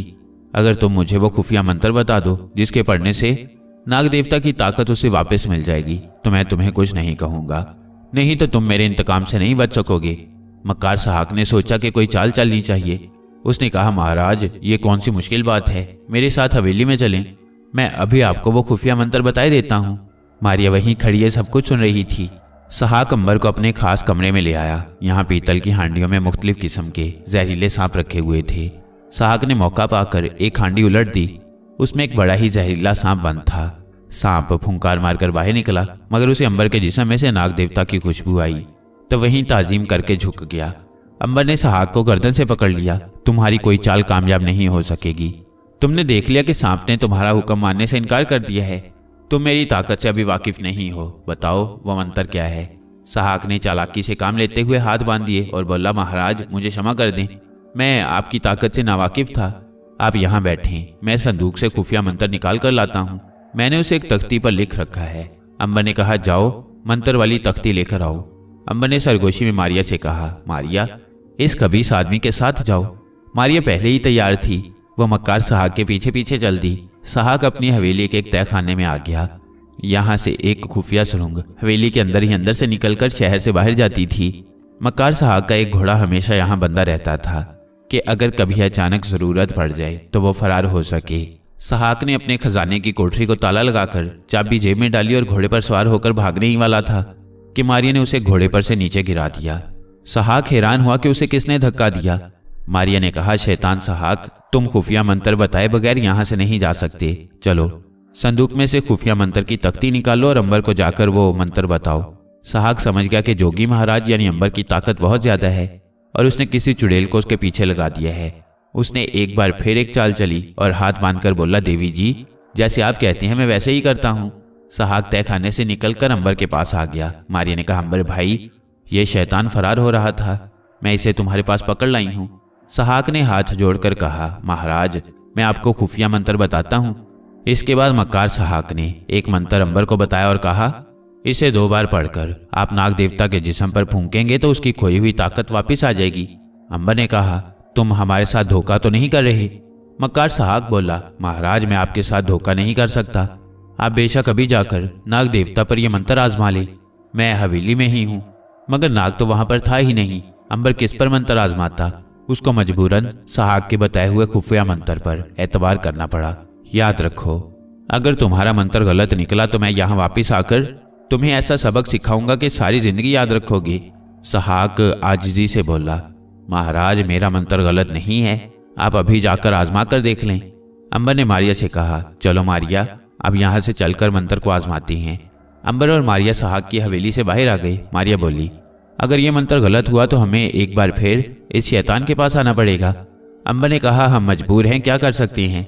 जब तक नाग को तलाश नहीं कर लेते इस खुफिया मंत्र का झूठ सच जाहिर नहीं हो सकता। चलो अब कारवां सराय में चलकर गोवा जाने वाले काफिले में शामिल हो जाती हैं। वो दोनों कारवां सराय की तरफ चले। मक्कार सहाक ने उन्हें जो खुफिया मंत्र बताया था वो झूठा मंत्र था। उनके हवेली से रुखसत होते ही ठाकुर सहाक ने अपने खजाने को अपने खास गुलाम के हवाले किया और अपने शानदार रिथ पर सवार होकर मुल्क मगध की तरफ रवाना हो गया। उसे मालूम था कि उसका मंत्र झूठा निकलने पर अंबर वगैरह उससे बदला लेने वहां जरूर आएंगे। मक्कार सहाक को बड़ा गुस्सा था कि अंबर उसके तिलिस्म से निकल आया था। अब वो यही चाहता था कि उसका भाई नाग देवता सारी उम्र सांप बनकर ही रहे। यही वजह है कि उसने अंबर को असली मंत्र नहीं बताया था। अंबर और मारिया कारवां सराय में आए तो उन्हें मालूम हुआ कि एक काफिला 2 रोज बाद वहां से रवाना होने वाला है। अंबर एक कोठरी में पड़ गया, मारिया उसके साथ ही थी। दूसरे दिन अंबर ने मारिया को सराय में रहने के लिए कहा और खुद शहर की सैर को निकल गया। सैर करते करते अंबर राजा के महल की तरफ आ गया। अचानक यहाँ उसको शाही पुरोहित के चेले ने देख लिया। चेले ने अंबर को पहचान लिया कि ये तो वही शाही हकीम है जिसको उसके गुरु पुरोहित ने फांसी पर लटकवा दिया था।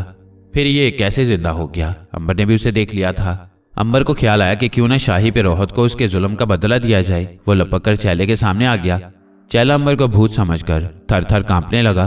अंबर ने कहा, तुम्हारा गुरु पुरोहित कहाँ है? चेला हकलाकर बोला, महाराज आप जिंदा हैं?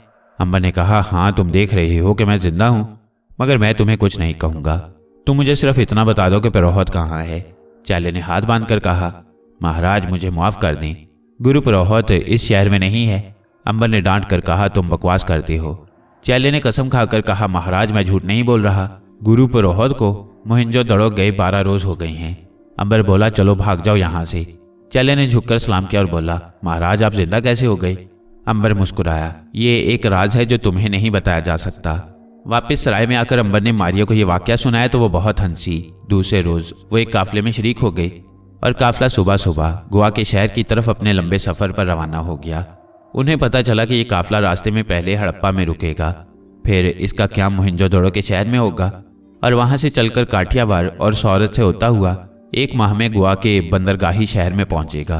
दूसरी तरफ थ्यूसोंग भी एक काफिले के साथ वैशाली की तरफ आ रहा था। उसके काफिले ने भी मोहिंजोदड़ो में 2 रोज ठहरना था। इत्तेफाक ऐसा हुआ कि सफर की मंजिलें तय करता अंबर का काफिला जिस रोज मोहिंजोदड़ो के कदीम तरीन शहर में पहुंचा, थ्यूसोंग का काफिला उससे अगले रोज मोहिंजोदड़ो में पहुंचने वाला था। अंबर और मारिया का काफिला मोहिंजोदड़ो की एक बहुत बड़ी सराय के सहन में जाकर रुक गया। मुसाफिर सफर की थकान उतारने के लिए सराय के बरामदों और कोठरियों में लेट गई। ऊंटों और घोड़ों को चारा डाला गया। अंबर ने कहा, मारिया वो बदखसलत पुरोहित इसी शहर में है, तो क्यों ना जरा उसकी खबर ली जाए। मारिया ने मुस्कुरा कर कहा, अच्छा ख्याल है, चलो उसे तलाश करते हैं। काफिले को तो अभी 2 रोज यहाँ कैंप करना है। अंबर और मारिया मोहिंजोदड़ो के शहर में निकल आए। उस जमाने का मोहिंजोदड़ो का शहर आज की तरह का खंडर नहीं था, बल्कि एक बहुत बड़ा शहर था जिसकी सड़कें कुशादा थी और किनारे किनारे 4 मंजिला हवेलियां खड़ी थीं। गली कूचों में बहुत रौनक थी, लोग आ जा रहे थे, दुकानें खुली थीं और लोग सौदा वगैरह खरीद रहे थे। मारिया ने कहा, पुरोहित अगर इसी शहर में है तो जरूर किसी मंदिर में ठहरा हुआ होगा, उसे किसी मंदिर में चलकर तलाश करना चाहिए। अंबर बोला, बात तो तुमने ठीक की है, और वह मंदिर की तलाश में चल पड़े। उन्होंने कई एक मंदिर देखे मगर वो पुरोहित उन्हें कहीं नजर न आया। नाकाम होकर अंबर मारिया वापस सराय की तरफ आ रहे थे कि उनकी निगाह एक तालाब पर पड़ी। वहां कुछ जोगी बैठे थे, कुछ तालाब में नहा रहे थे। मारिया ने कहा, एक नजर इन जोगियों पर भी डाल लेते हैं। वो तालाब के पास आए तो अंबर ने पिरोहत को पहचान लिया। वो जोगियाना लिबास पहने अपने सामने कोड़ियां और फूल रखे औरतों पर दम कर रहा था। उसने चांदी के सिक्कों का एक ढेर अपने पास लगा रखा था। अंबर उसके सामने आ गया। पिरोहत की नजर अंबर पर पड़ी तो उसका रंग उड़ गया। उसने अंबर को पहचान लिया था कि ये वही शाही हकीम है जिसके मकान में उसने जादू के आलात रखवाकर उसे फांसी पर लटका दिया था। मगर ये जिंदा कैसे हो गया? अंबर ने कहा, महाराज मुझे भी दम कर दें, मुझे ये बीमारी है कि मरकर फिर जिंदा हो जाता हूँ। पिरोहत का जिस्म खौफ से लरजने लगा। समझ गया कि शाही हकीम का भूत है जो इंसानी शक्ल इख्तियार करके उससे बदला लेने आ गया है। वो एकदम से उठा और एक तरफ को दौड़ पड़ा। अंबर अपनी जगह खड़ा रहा। उसने मारिया से कहा, जरा इसे पकड़ो। मारिया छलांग लगाकर फिजा में उछली और उड़कर पिरोहत के सर पर जा पहुंची। उसने पिरोहत की गर्दन पर एक मुक्का मारा। पिरोहत धड़ाम से जमीन पर गिर पड़ा और गिड़गिड़ाने लगा, मुझे बख्श दो, मेरी जान बख्श दो। अंबर उसके पास पहुंच गया था। उसने पिरोहत को जमीन पर से उठाया और कहा, तुम्हारी जान सिर्फ एक शर्त पर बख्शी जा सकती है कि सूर्य देवता की कसम खाकर वादा करो कि आइंदा तुम किसी इंसान के साथ धोखा नहीं करोगे, किसी की जान नहीं लोगे।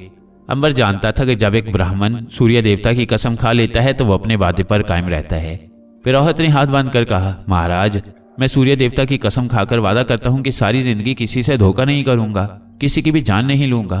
अंबर ने कहा, जाओ अब यहां से दफा हो जाओ। पिरोहत लंगड़ाता हुआ एक तरफ को चल दिया। मारिया खिलखिलाकर हंस पड़ी। उसकी हंसी की आवाज को पास खड़े लोगों और औरतों ने भी सुना, जो पिरोहत की दुर्गत बनते देखकर वहां जमा हो गए थे। उन्होंने देखा कि औरत के कहके की आवाज तो आ रही है मगर औरत वहां पर कोई नहीं। वो भी डरकर भाग गए। अंबर और मारिया वापस अपने कारवां सराय में आ गई। रात उन्होंने सराय में बसर की। दूसरे रोज थ्यूसोंग का काफला भी मोहनजोदड़ो के शहर में पहुंच गया। उसका काफला शहर के शुमाल की जानिब एक दूसरी कारवां सराय में उतरा था। अचानक अंबर ने चौंक कर मारिया से कहा, मारिया तुम फिजा में एक मानूस खुशबू सूंघ रही हो। मारिया ने गहरा सांस खींच कर कहा, अंबर ये तो थ्यूसोंग की खुशबू है। हाँ, अंबर खुश होकर बोला, इसका मतलब है थ्यूसोंग इस शहर में है। मारिया बेताबी से बोली, मगर इससे पहले उसकी खुशबू हमें क्यों नहीं आई? अंबर ने कहा, यकीनन वो अभी अभी इस शहर में दाखिल हुआ है, यकीनन कोई काफला शहर में उतरा होगा। अंबर कारवां सराय के मालिक के पास दौड़ कर गया। उसने उससे पूछा कि क्या यहाँ कोई दूसरी सराय भी है? मालिक ने कहा, हाँ भाई, शुमाल की तरफ एक दूसरी कारवां सराय है। अंबर ने कहा, क्या वहाँ कोई काफला आया है? सराय का मालिक बोला, हाँ अभी थोड़ी देर हुई। वहाँ मुल्क गोवा से एक काफला आकर उतरा है। ये काफला वैशाली शहर की तरफ जा रहा है। अंबर वहां से हट गया और अकेली जगह पर जाकर बोला, मारिया। मारिया उसके करीब ही खड़ी थी। बोली, मैंने सब कुछ सुन लिया है, चलो शहर के शुमाल में जो कारवां सराय है वहां चलते हैं। अंबर ने शुमाली सराय का रास्ता मालूम किया और उधर को तेज तेज कदम उठाता चल पड़ा। जूं वो कारवां सराय के करीब हो रहा था, उसे थ्यूसोंग की खुशबू तेज महसूस हो रही थी। मारिया, थ्यूसोंग इसी काफले के साथ आया है, खुदा का शुक्र है कि वो आ गया। मारिया ने कुछ उदास होकर कहा, मगर अंबर भाई, थ्यूसोंग के साथ केटी की खुशबू नहीं है। अंबर बोला, केटी की खुशबू मुझे भी नहीं आ रही। बहरहाल थ्यूसोंग से मिलकर ही मालूम होगा कि वो कहाँ रह गई है। अंबर और मारिया शुमाली सराय में आए तो देखा कि सराय के सामने मैदान में काफला उतरा हुआ है। घोड़े, गधे और ऊंट आराम कर रही हैं। मुसाफिर खाने पीने और नहाने में मसरूफ हैं। अंबर और मारिया थ्यूसोंग की खुशबू लेते एक कोठरी के पास आ गई। खुशबू उस कोठरी के अंदर से आ रही थी। कोठरी का दरवाजा बंद था। अंबर ने दरवाजे पर दस्तक दी तो अंदर से थ्यूसोंग की आवाज आई, अगर अंबर मारिया हो तो आ जाओ, मुझे भी तुम्हारी खुशबू आ गई है। अंबर मारिया दरवाजा खोलकर कोठरी में आ गई। वहां थ्यूसोंग चारपाई पर बैठा था। अंबर और थ्यूसोंग गले मिल गए। थ्यूसोंग तुमसे मिलकर बेहद खुशी हुई है। थ्यूसोंग बोला, मारिया बहन, तुम्हारी तेज खुशबू बता रही है कि तुम भी मेरे पास ही खड़ी हो। एक मुद्दत के बाद तुम लोगों की खुशबू आई है। मैं सोच रहा था कि ये खुशबू मेरी तरफ बढ़ रही है। तुम जरूर मेरी तरफ आ रही हो, इसलिए मैं यहाँ बैठा रहा कि बाहर निकलकर इस खुशबू से महरूम ना हो जाऊं। मारिया ने केटी के बारे में पूछा तो थ्यूसोंग बोला, ये बड़ी दर्दनाक कहानी है। फिर उसने अंबर और मारिया को अपनी सारी कहानी सुनाई और आखिर में नाग के बारे में पूछा। अंबर ने जब उसे बताया कि नाग की ताकत एक मक्कार सपेरे ने छीन ली थी और फिर किस तरह वो कछुए के पेट में चला गया, तो थ्यूसोंग चौंक कर बोला, वो कछुआ कितना बड़ा था? अंबर ने कहा, इतना बड़ा कछुआ आज तक मैंने नहीं देखा। मारिया बोली, हमें दादा सांप ने बताया था कि नाग गोवा की बंदरगाह पर समुद्र में कछुए के पेट में मौजूद है। थ्यूसोंग ने परेशान होकर कहा, मैंने उस कछुए को देखा है। कहाँ? अंबर ने जल्दी से पूछा। फिर थ्यूसोंग ने सारा वाकया सुनाया कि किस तरह समुद्री सफर में उन्होंने एक बहुत बड़े कछुए को देखा और जहाज के कप्तान ने उसे जाल डालकर पकड़ लिया और उसे अपने साथ गोवा की बंदरगाह पर ले आया। अंबर बोला, इसका मतलब है कि दादा सांप ने सच कहा था। फिर वो थ्यूसोंग की तरफ देखकर कहने लगा, थ्यूसोंग, हमें फौरन वापस गोवा जाना होगा और उस कछुए को हासिल करना होगा। नाग उसके पेट में है। थ्यूसोंग ने कहा, कछुआ जहाज के कप्तान सागा के पास है। उसने कहा था कि वो उसे बंदरगाह पर भेज देगा। मारिया ने कहा, मुझे यकीन है कि ये वही कछुआ है और वह बंदरगाह पर ही होगा। हम वहां से मालूम कर लेंगे। थ्यूसोंग ने कुछ परेशान होकर कहा कि सागा कप्तान तो जहाज लेकर वापस जा चुका होगा। अंबर ने कहा, हमें बंदरगाह से कछुए का सुराग मिल जाएगा। सागा कप्तान ने उसे वहीं किसी के पास फरोख्त किया होगा। मारिया ने कहा, अगर हम काफिले के साथ वापस गोवा गए तो हमें 1 महीना लग जाएगा। थ्यूसोंग ने कहा, मैं और अंबर तुम्हारी तरह हवा में नहीं उड़ सकते, हमें तो पैदल ही चलना पड़ेगा। काफिले के साथ ना भी गए तो 1 माह लग जाएगा। अंबर को एक ख्याल सूझा। उसने कहा, मारिया, ऐसा करते हैं कि तुम पहले चलो, तुम हवा में उड़ सकती हो, इसलिए जल्दी गोवा पहुंच जाओगी। थ्यूसोंग तुम्हें वहां मार्जिया के घर का पता बता देगा। तुम उससे मिलकर बंदरगाह पर वो दुकान तलाश करो जहां नाग वाला कछुआ फरोख्त किया गया था। हम बाद में मार्जिया के मकान पर पहुंच जाएंगे। थ्यूसोंग ने कहा, अच्छा ख्याल है, मारिया को पहले जाना चाहिए। इस तरह से वक्त ज़ाया नहीं होगा, क्योंकि हो सकता है कछुआ वहां से भी किसी तरफ निकल जाए। आखिर यही फैसला हुआ कि मारिया उनसे पहले गोवा के शहर की तरफ रवाना हो। थ्यूसोंग ने मारिया को मार्जिया के मकान का पता बताया और कहा, वो बड़ी बहादुर लड़की है, तुमको गायब पाकर वो डर नहीं जाएगी। तुम कह देना कि तुम किसी तिलिस्म की वजह से गायब हो, क्योंकि नाग को तलाश करना बहुत जरूरी है। अंबर ने मारिया को वो खुफिया मंत्र भी बता दिया जो ठाकुर साहब ने उसे बताया था और जिसको नाग पर फूंकने से उसकी खोई हुई ताकत वापस आ सकती थी। उनमें से किसी को मालूम ना था कि ये मंत्र झूठा है। मारिया ने खुफिया मंत्र याद कर लिया। अंबर ने कहा, अगर तुम्हें कछुआ मिल जाए तो किसी तरह उसके पेट में नाग को निकालकर उस पर यह खुफिया मंत्र फूंक देना ताकि उसकी ताकत वापस आ जाए, और फिर तुम मार्जिया के घर पर रहकर मेरा और थ्यूसोंग का इंतजार करना। हम जल्द ही तुमसे आन मिलेंगे। चुनाचे मारिया के लिए अंबर और थ्यूसोंग से जुदा होकर शहर गोवा की तरफ रवाना हो गई और अंबर और थ्यूसोंग गोवा जाने वाले काफिले में शरीक होकर गोवा की तरफ चल पड़े। मारिया दरख्तों के ऊपर हवा में बुलंद होकर उड़ती जा रही थी। उसकी रफ्तार किसी तेज रफ्तार उकाब जितनी थी। शाम को मोहनजोदड़ो की कारवां सराय से चली थी। सारी रात वो हवा में उड़ती चली गई। उसका रुख मगरिब की तरफ था। थ्यूसोंग ने उसे यही रास्ता बताया था। सूरज निकला तो मारिया ने देखा कि वो एक घने जंगलों वाली पहाड़ियों के ऊपर से गुजर रही थी। हवा में उड़ने का मारिया को बहुत तजुर्बा था। उसने अपनी रफ्तार तेज कर दी। दोपहर के वक्त उसे दूर समुंदर नजर आने लगा। जब वो करीब पहुंची तो उसने देखा कि समुंदर के किनारे एक शहर आबाद है। मारिया उस शहर के अंदर एक बाजार के कोने पर उतर आई। अब उसे ये मालूम करना था कि ये कौन सा शहर है। चलते चलते वो बंदरगाह पर जा पहुंची। यहाँ उस जमाने की जुबान में शहर का नाम लिखा था। यह गोवा का शहर था। मारिया बड़ी खुश हुई। वो ठीक मंजिल पर पहुंच गई थी। फिर वो थ्यूसोंग के बताए हुए निशानों का सुराग लगाती एक हवेली के सामने आ गई। यही वो मार्जिया के बाप की हवेली थी। थ्यूसोंग ने उसे मार्जिया का हुलिया भी बता दिया था। मारिया को भला कौन रोक सकता था। वो हवेली में दाखिल हो गई, मगर उस हुलिया की लड़की वहां पर नहीं थी। हवेली से बाहर आकर मारिया एक तरफ जाने लगी थी कि उसने देखा कि मार्जिया के हुलिया की एक लड़की पालकी में बैठी आ रही है। पालकी गुलामों ने उठा रखी थी। उस जमाने में अमीर लोगों के पास मोटर कारें तो होती नहीं थी। चुनाचे उनकी बहू बेटियां पालकियों में बैठकर शहर में एक जगह से दूसरी जगह जाया करती थीं। पालकी हवेली की ड्योढ़ी में रख दी गई। मारिया पालकी के साथ साथ थी। मार्जिया पालकी से उतरकर ऊपर अपने कमरे में आ गई। कमरे में फर्श पर कालीन बिछा था। एक बड़ा सा पलंग दीवार के साथ लगा था। दीवार पर तांबे के 2 मुनक्कश थाल सज रहे थे।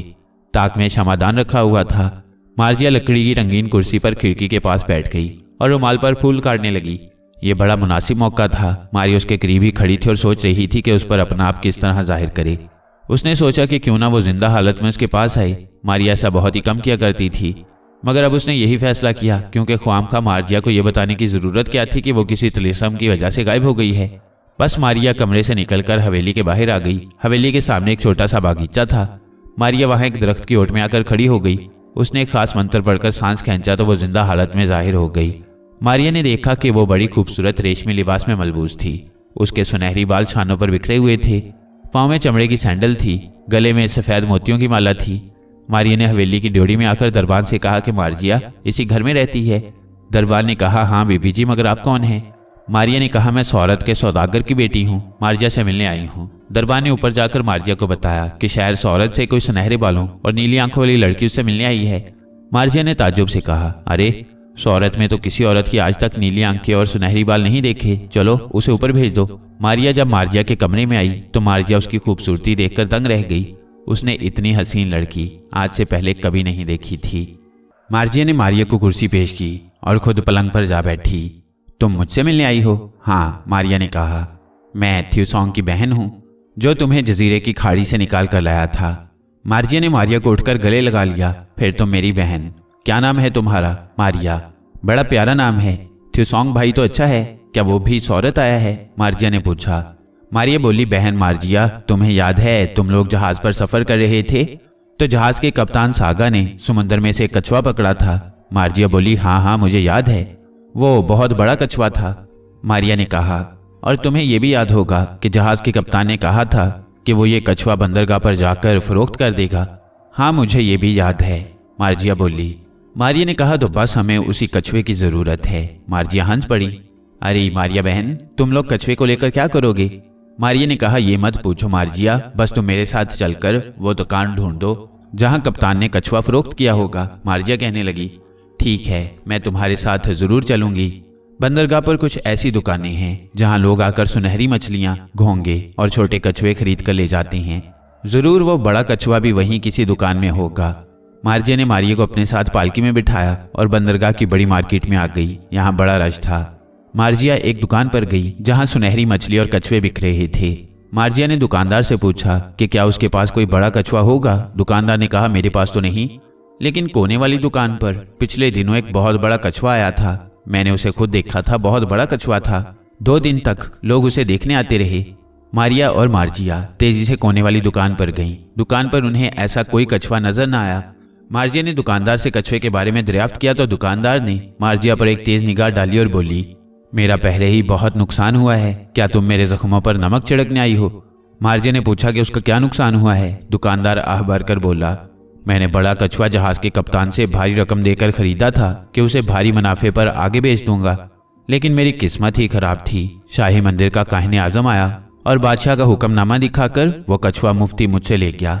अब मेरा नुकसान कौन पूरा करेगा? मारिया चुप हो गई। उसने अलग होकर मारिया से कहा, अब क्या किया जाए? कछुआ तो बादशाह का काहिन ले गया है। मारिया ने कहा, वो कछुआ किस लिए ले गया है? मार्जिया होंठ सुकेड़ कर बोली, हो सकता है काहिने आजम ने बादशाह के महल के तालाब में उसे छोड़ना हो। मारिया फिक्रमंद होकर बोली, अब क्या किया जाए? मार्जिया ने कहा, मारिया बहन, तुम आखिर उस कछुए के लिए इतनी परेशान क्यों हो? दफा करो कछुए को। अब मारिया ने कहा, मार्जिया बहन, बात यह है कि उस कछुए के पेट में हमारा एक ऐसा पालतू सांप है जिसके मुंह में हमारा खानदानी मोहरा है। मैं और थ्यूसोंग और अंबर भाई उस मोहरे के लिए परेशान हैं। खानदानी मोहरा है, गुम हो गया तो हमारा बड़ा नुकसान होगा। मार्जिया सोच में पड़ गई। अगर ये बात है तो फिर हमें उस कछुए के पेट में से सांप को निकाल कर लाना होगा, मगर ये काम हमारे लिए तो नामुमकिन है। बादशाह के महल में हम कैसे जा सकते हैं? मारिया पालकी में बैठकर मार्जिया के घर वापस आ गई। उसने खुद बादशाह के महल में जाने का मंसूबा बनाया।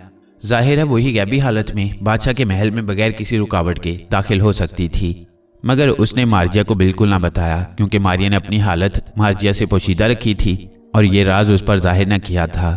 मारिया ने मार्जिया से बादशाह के महल का रास्ता मालूम कर लिया था। वो अंबर और थ्यूसोंग के आने से पहले नाग को हासिल करने में कामयाब हो जाना चाहती थी। रात गुजारने के बाद मारिया ने मार्जिया से कहा कि वो गोवा शहर की सैर को जा रही है। मार्जिया भी उसके साथ जाना चाहती थी, मगर मारिया ने कहा कि वो अकेली सैर करना चाहती है। चुनाचे मारिया हवेली से निकलकर बादशाह के महल की तरफ रवाना हो गई। अभी तक वो गायब नहीं हुई थी। रास्ते में एक पार्क आया जिसमें नारियल के दरख्तों का एक झुंड था। मारिया उस झुंड में आ गई।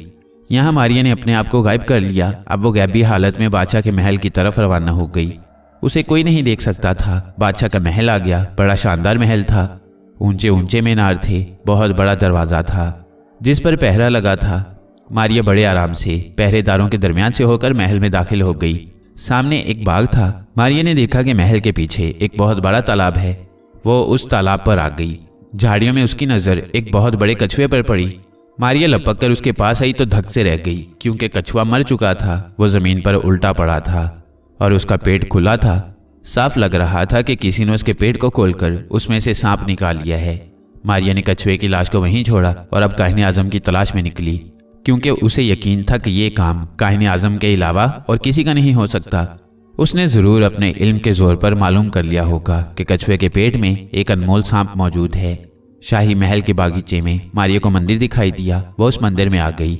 ये काफी बड़ा मंदिर था और भक्षु लोग अंदर किसी बुत की पूजा कर रहे थे। उस बुत की शक्ल आधी बिल्ली की और आधी उल्लू की थी। मारिया मंदिर के दालान में घूमती फिरती एक राहदारी में से गुजर रही थी कि उसने एक जर्द लिबास वाले एक ऊंचे लंबे आदमी को देखा जिसका सर मुंडा हुआ था। उसके हाथ में फूलों की माला थी और 4 भक्षु उसके पीछे पीछे चल रहे थे। यही काहिनी आजम हो सकता था। मारिया उसके साथ साथ चलने लगी। मारिया ने महसूस किया कि उस जर्दपोश आदमी ने चौंक कर फिजा में देखा, मगर मारिया ने कोई ख्याल न किया। जर्दपोश काहिनी आजम था। वो बड़े बुत के सामने जाकर रुक गया। उसने फूलों की माला बुत के पांव में रख दी और दूसरे भक्षियों के साथ भजन गाने लगा।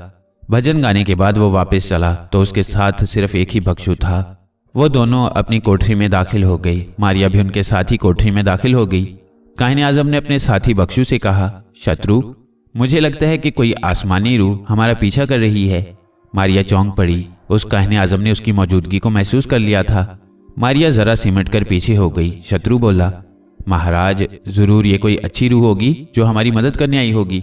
काहिनी आजम ने अपने सर पर हाथ फेरा और बोला, हाँ, मेरा भी यही ख्याल है, लेकिन हमें चौकस रहना होगा, क्योंकि ये सांप अगर हमारे हाथ से निकल गया तो फिर हमारे सारे ख्वाब अधूरे रह जाएंगे। शत्रु ने कहा, महाराज, आपके पास ऐसे ऐसे मंत्र हैं कि अगर पढ़कर सांप के मटके के इर्द गिर्द फूंक दें तो देवता लोग भी वहां दाखिल नहीं हो सकते।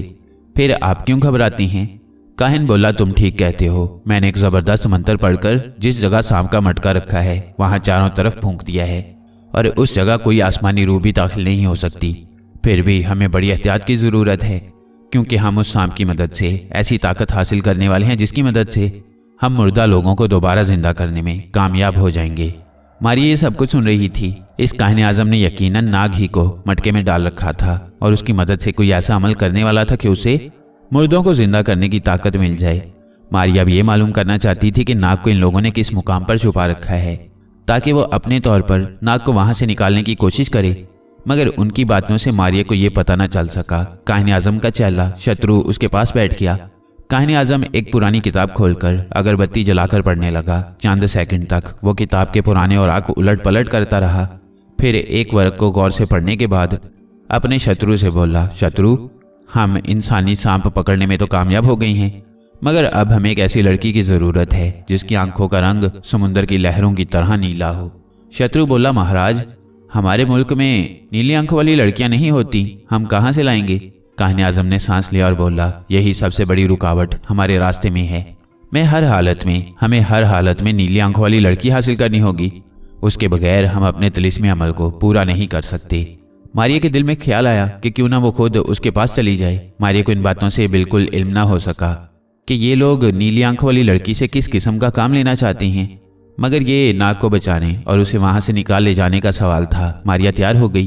काहिनी आजम थोड़ी देर बाद स्नान करने का कहकर शाही महल की दीवार के पीछे बहने वाली मुकद्दस नदी की तरफ चला गया।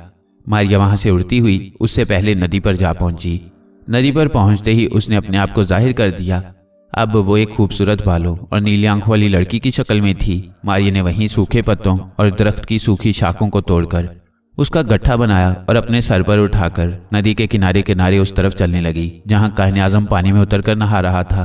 काहिनी आजम ने जर्द धोती अपने जिस्म पर लपेट रखी थी और आसमान की तरफ चुल्लू भर भर कर पानी उछालते हुए अश्लोक पड़ रहा था। मारिया उसके करीब से गुनगुनाती हुई गुजरी तो जानबूझकर काहिन से पूछा, महाराज, सूखी लकड़ियां जलाने के लिए लेंगे? गरीब लड़की हूँ, सुबह से भूखी हूँ। काहिनी आजम ने आंखें खोलकर मारिया को देखा तो खुशी के मारे उछल पड़ा। जिस नीली आंखों वाली लड़की की उसे तलाश थी वो उसके सामने सूखी शाखों का गट्ठा उठाए खड़ी थी। काहिन नदी से बाहर निकल आया। उसने कहा, बेटी, तुम मेहनत मजदूरी क्यों करती हो? क्या तुम्हारे माँ बाप या भाई नहीं हैं? मारिया ने उदास आवाज बनाकर कहा, महाराज, मैं यतीम लड़की हूँ, अपनी फूफी की हवेली में रहती हूँ। वो मुझे मारती है और बहुत थोड़ा खाने को देती है। जंगल में लकड़ियां चुनकर गुजारा करती हूँ। काहिन ने मारिया के सर से सूखी शाखों का गट्ठा उतरवा लिया और बोला, इसे फेंक दो बेटी और मेरे साथ चलो। मैं तुम्हें अपनी बेटी बनाकर अपने पास रखूंगा। बस तुम मेरा खाना पका दिया करना। क्या तुम्हें मंजूर है? मारिया ने खुश होकर कहा, महाराज, मैं तो पहले ही अपनी फूफी के जुल्म से तंग आ चुकी हूँ। मैं खुशी से आपकी बेटी बनकर रहूंगी और आपकी खिदमत किया करूंगी। काहिनी आजम बड़ा खुश हुआ। कुदरत ने बैठे बिठाए उसकी जिंदगी का बहुत बड़ा मकसद पूरा कर दिया था। उसे इतनी आसानी से नीली आंखों वाली लड़की हरगिज नहीं मिल सकती थी। उसने मारिया के सर पर हाथ रखकर कहा, आज से तुम हमारी बेटी हो। चलो हमारे साथ, हमारे घर चलो। हाँ, तुम्हारा नाम क्या है बेटी? मारिया बोली, नंदिनी मेरा नाम है महाराज। और आप तो पुजारी लगती हैं। आप किसी मंदिर में रहते हैं क्या? काहिनी आजम ने कहा, हाँ बेटी, मैं पुजारी हूँ। मेरी नौकरी बादशाह के मंदिर में लगी है।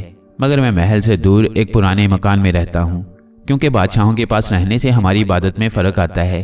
काहिन आज़म झूठ बोला था। मारिया मुस्कुराई। ठीक है महाराज, मैं भी आपके साथ उसी मकान में रहूंगी, मगर मेरी फूफी को पता न चले, नहीं तो वो मुझे निकाल कर ले जाएगी। काहिन आज़म ने कहा, फिक्र मत करो बेटी नंदिनी, किसी को कानो कान खबर तक नहीं होगी कि तुम हमारे मकान में रहती हो। आओ बेटी, अब घर चलते हैं। काहिन आज़म ने अपने उस खास मकसद के लिए महल से दूर एक वीरान मुकाम पर पुराने खंडर में कोठरी बना रखी थी।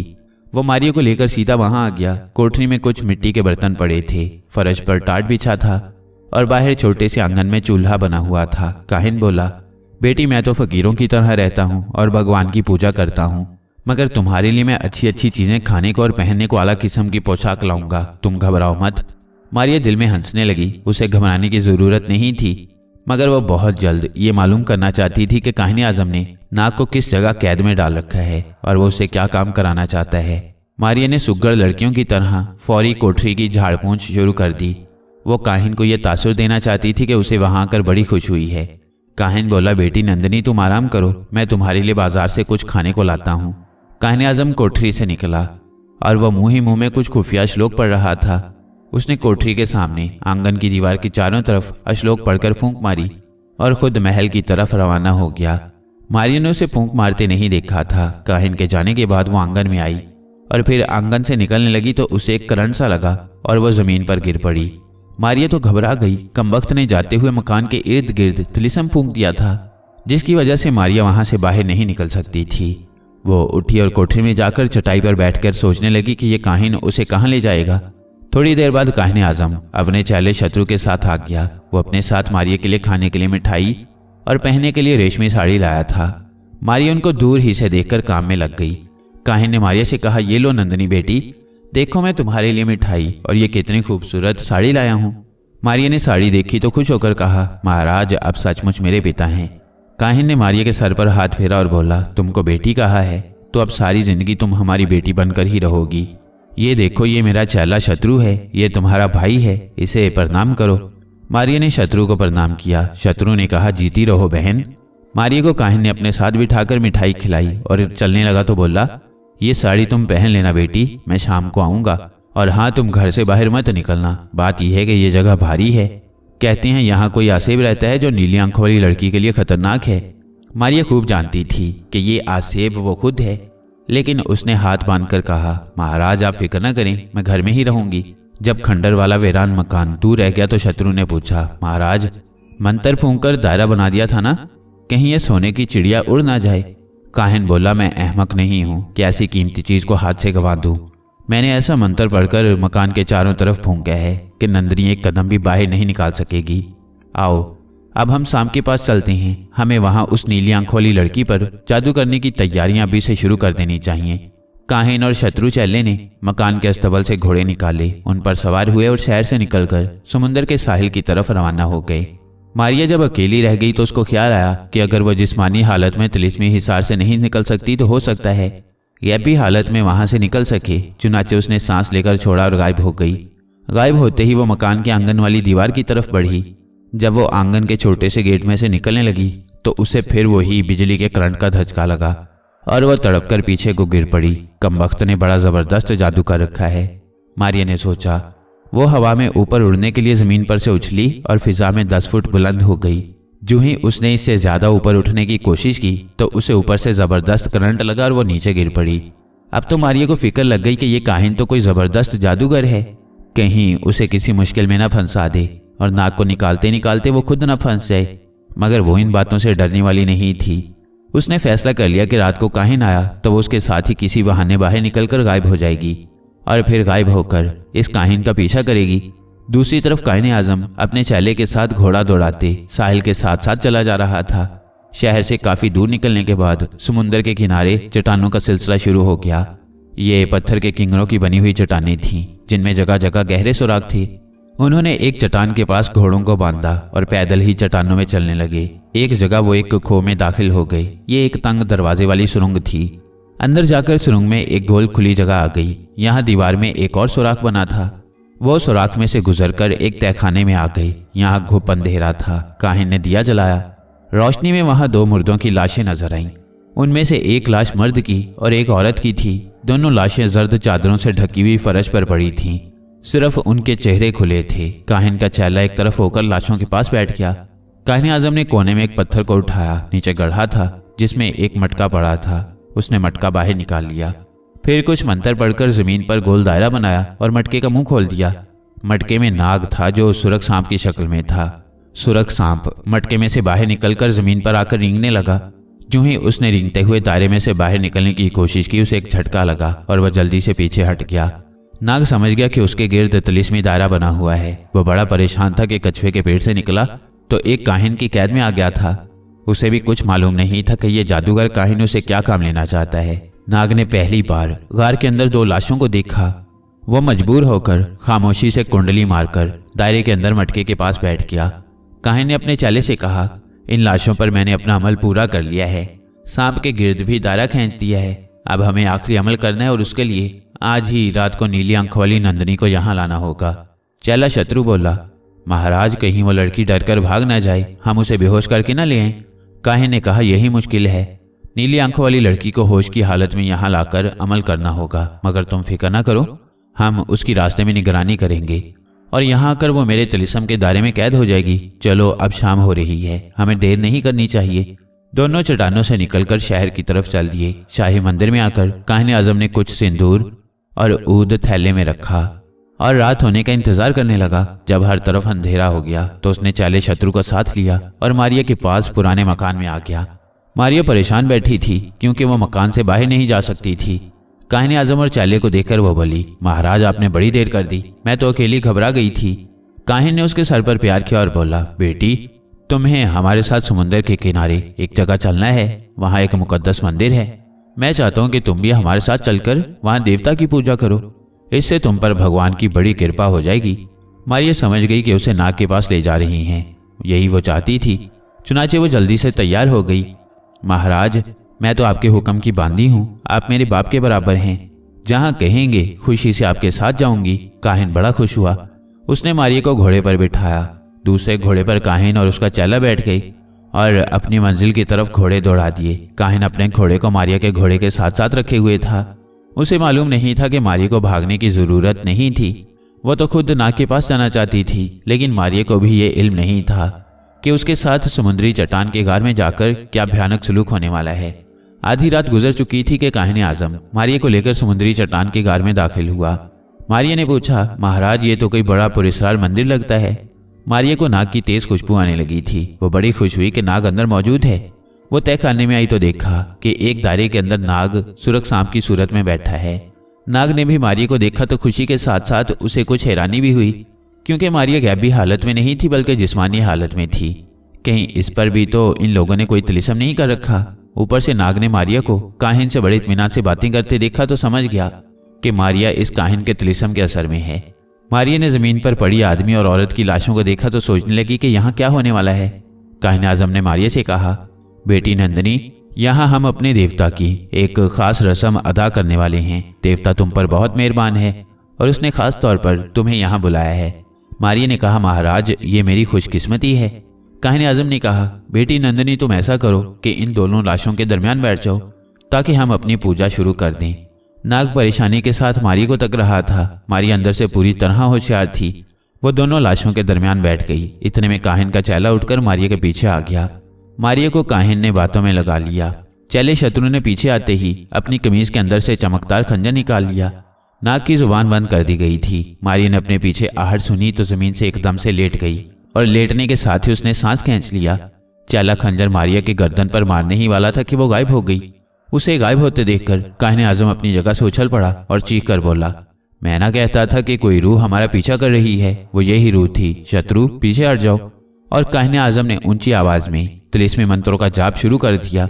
उसने चेले को दरवाजे की तरफ इशारा किया। चेला कोठरी के दरवाजे पर आ गया। काहिन ने फौरन वहां लाशों के गिर्द एक लकीर खींच दी।